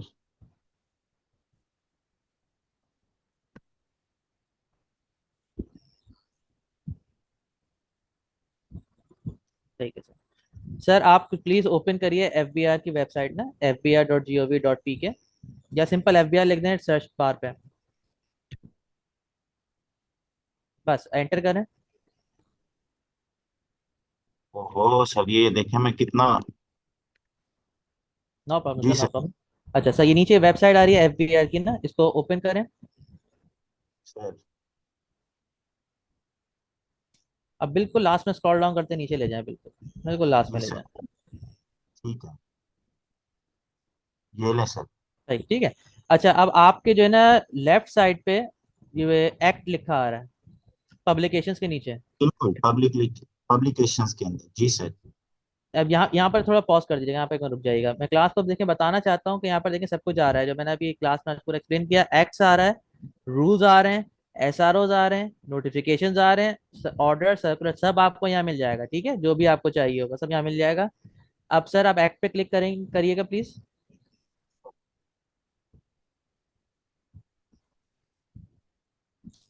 ये आपके पास पूरी स्क्रीन आ गई। अब इसके अंदर जो है ना आपके पास एक्स का पूरा रेड कॉलम दिया हुआ है, ऑर्डिनेंस के जो है ये ग्रीन है, और रूल्स का बिल्कुल डार्क ग्रीन दिया हुआ है उन्होंने। अब एक्ट के अंदर आप देखेंगे नीचे आ रहा है सेकंड नंबर पे सेल टैक्स एक्ट 1990, या और लॉज भी मिल जाएंगे, लेकिन आपको सेल टैक्स एक्ट पढ़ना है तो आपको ये मिल जाएगा यहाँ पर। Sir please cell tax act पे क्लिक करिएगा। हाँ ठीक है, यहाँ पर आ रहे हैं मुख्तलिफ वर्जन आ रहे हैं इसके। तो कौन सा वर्जन जो बिल्कुल अपडेटेड होगा वो आपको लेना है। तो यहाँ पर जब से अपडेटेड टॉप पे आ रहा है, ये अपडेटेड कब तक है, 30 जून 2023, यानी जब बजट आया था, लेटेस्ट जो बजट चल रहा है इस वक्त, वो जब आया था तब जो अमेंडमेंट आई थी तब तक का ये अपडेटेड आपके पास ये यहाँ पर जो है एक्ट पड़ा हुआ है। तो प्लीज सर इसको क्लिक करिएगा। ये जो है आपके सामने पूरा सेल टैक्स एक्ट आ गया। यहाँ डाउनलोड का बटन दबाएंगे तो डाउनलोड हो जाएगा। आपको इसी में सर्च करना है तो यहाँ पर भी कर सकते हैं आप। अच्छा, अब जहां तक इसकी बात है, ये सिर्फ एक्ट है, ठीक है। रूल्स के अगर आपको चाहिए होंगे सेल टैक्स के, तो आपको रूल्स का जो नीचे अलग से जगह थी वहां आपको रूल्स मिल जाएंगे। एसआरओस हैं, नोटिफिकेशन वो आपको वहां मिल जाएंगे। इसके अंदर एक्ट के अंदर आपको जो है शेड्यूल भी मिल जाएंगे, जो ये अभी हमें जो आमिर साहब ने डाउनलोड किया है, इसके अंदर जो है आपको एक्ट मिलेगा और रूल्स मिलेंगे। इसमें फ्रंट पेज पे इंडेक्स भी है, तो आप वहां से भी चीजों को रेफर कर सकते हैं आराम से। इंडेक्स के अंदर एक क्वालिटी ये भी है सर, एक मिनट इस पे जाइएगा, एक्ट पे जाइएगा, हाँ जी सर, नीचे थोड़ा जाइएगा, स्क्रॉल डाउन करें, स्क्रॉल डाउन हल्का से स्क्रॉल डाउन करें, इंडेक्स पे आए। ठीक, अब यहाँ रुक जाएं सर। किसी भी उस पे जो है ना कर्सर हिला है, किसी भी जो ना जो वर्ड सेक्शन लिखे हैं, हाँ। अब देखें यहाँ पर जो है ना उस पर एक मार्किंग भी आ रही है कि आप उसको क्लिक करेंगे ना तो खुलेगा भी वो। मिसाल के तौर पे सर आप क्लिक करें जो है सेक्शन 2 डेफिनेशंस पे, जी, इस पे क्लिक करेंगे तो ये डायरेक्ट आपको सेक्शन 2 पे ले गया। ये आगे सेक्शन 2 पर लिख कर डेफिनेशन, और ये तमाम की तमाम डेफिनेशन आ रही हैं। तो आप इस तरह भी सर्च कर सकते हैं। बिल्कुल सर, यही एक स्ट्रेटजी थी जो मैं पास ऑन करना चाह रहा था। बस वो प्रीवियस मैं भी जरा थोड़ा बहुत देख रहा होता हूँ क्लासेस को, तो इस वजह से मैंने कहा कि नए स्टूडेंट्स हैं साथ, तो उनको भी मैं सर गाइड कर दूँ। बिल्कुल सर, ये आप क्लास आपने सब कुछ ऑब्जर्व कर ली ये। जी सर। बाकी सर ये तो सारी चीजें टाइम टू टाइम रिपीट भी होती रहेंगी, नो वरीज। ऑफ कोर्स बिल्कुल होंगी, ये रिपीट होंगी। और ये जाहिर सी बात है, ये लेक्चर रिकॉर्डेड भी होगा, तो आप लोग बार बार कोई मसला हो तो रिव्यू भी कर सकते हैं, लेक्चर देख लें तो आपको ये चीज़ दोबारा मिल जाएगी। तो सो विद दैट हम यहाँ पर अपनी क्लास कंक्लूड करते हैं। तो थैंक यू इंशाल्लाह सो ताला मच सर। फिर जो है आमिर साहब आपका बहुत बहुत शुक्रिया, आपने जो है यहाँ पर हेल्प की हमारी बहुत। सर मैं हमेशा से आप लोगों के साथ हूँ और हमेशा रहूंगा। बाकी स्टूडेंट्स के साथ भी यही है, जैसे मैंने अपना ऑलरेडी नंबर भी मेंशन किया है। आप लोगों को कोई कोर्स के हवाले से, कंटेंट के हवाले से कोई प्रॉब्लम आ रही हो आपके एलएमएस पोर्टल के हवाले से, ठीक है, तो वैसे तो डेजिग्नेटेड लोग हैं जो ये काम देख रहे होते हैं, लेकिन आप अपने भाई आमिर को कभी भी अप्रोच कर सकते हैं, मैं आपको रिस्पॉन्ड करूंगा, इस हवाले से परेशान नहीं होना। बिल्कुल सर, शुक्रिया, बहुत बहुत आपका बहुत बहुत शुक्रिया। अच्छा क्लास हम यहाँ पर मैं इजाज़त चाहूँगा आप लोगों से, फिर इंशाल्लाह अगले हफ्ते मुलाकात होगी। ठीक है sir, thank you class sir. अल्लाह हाफिज़। अल्लाह।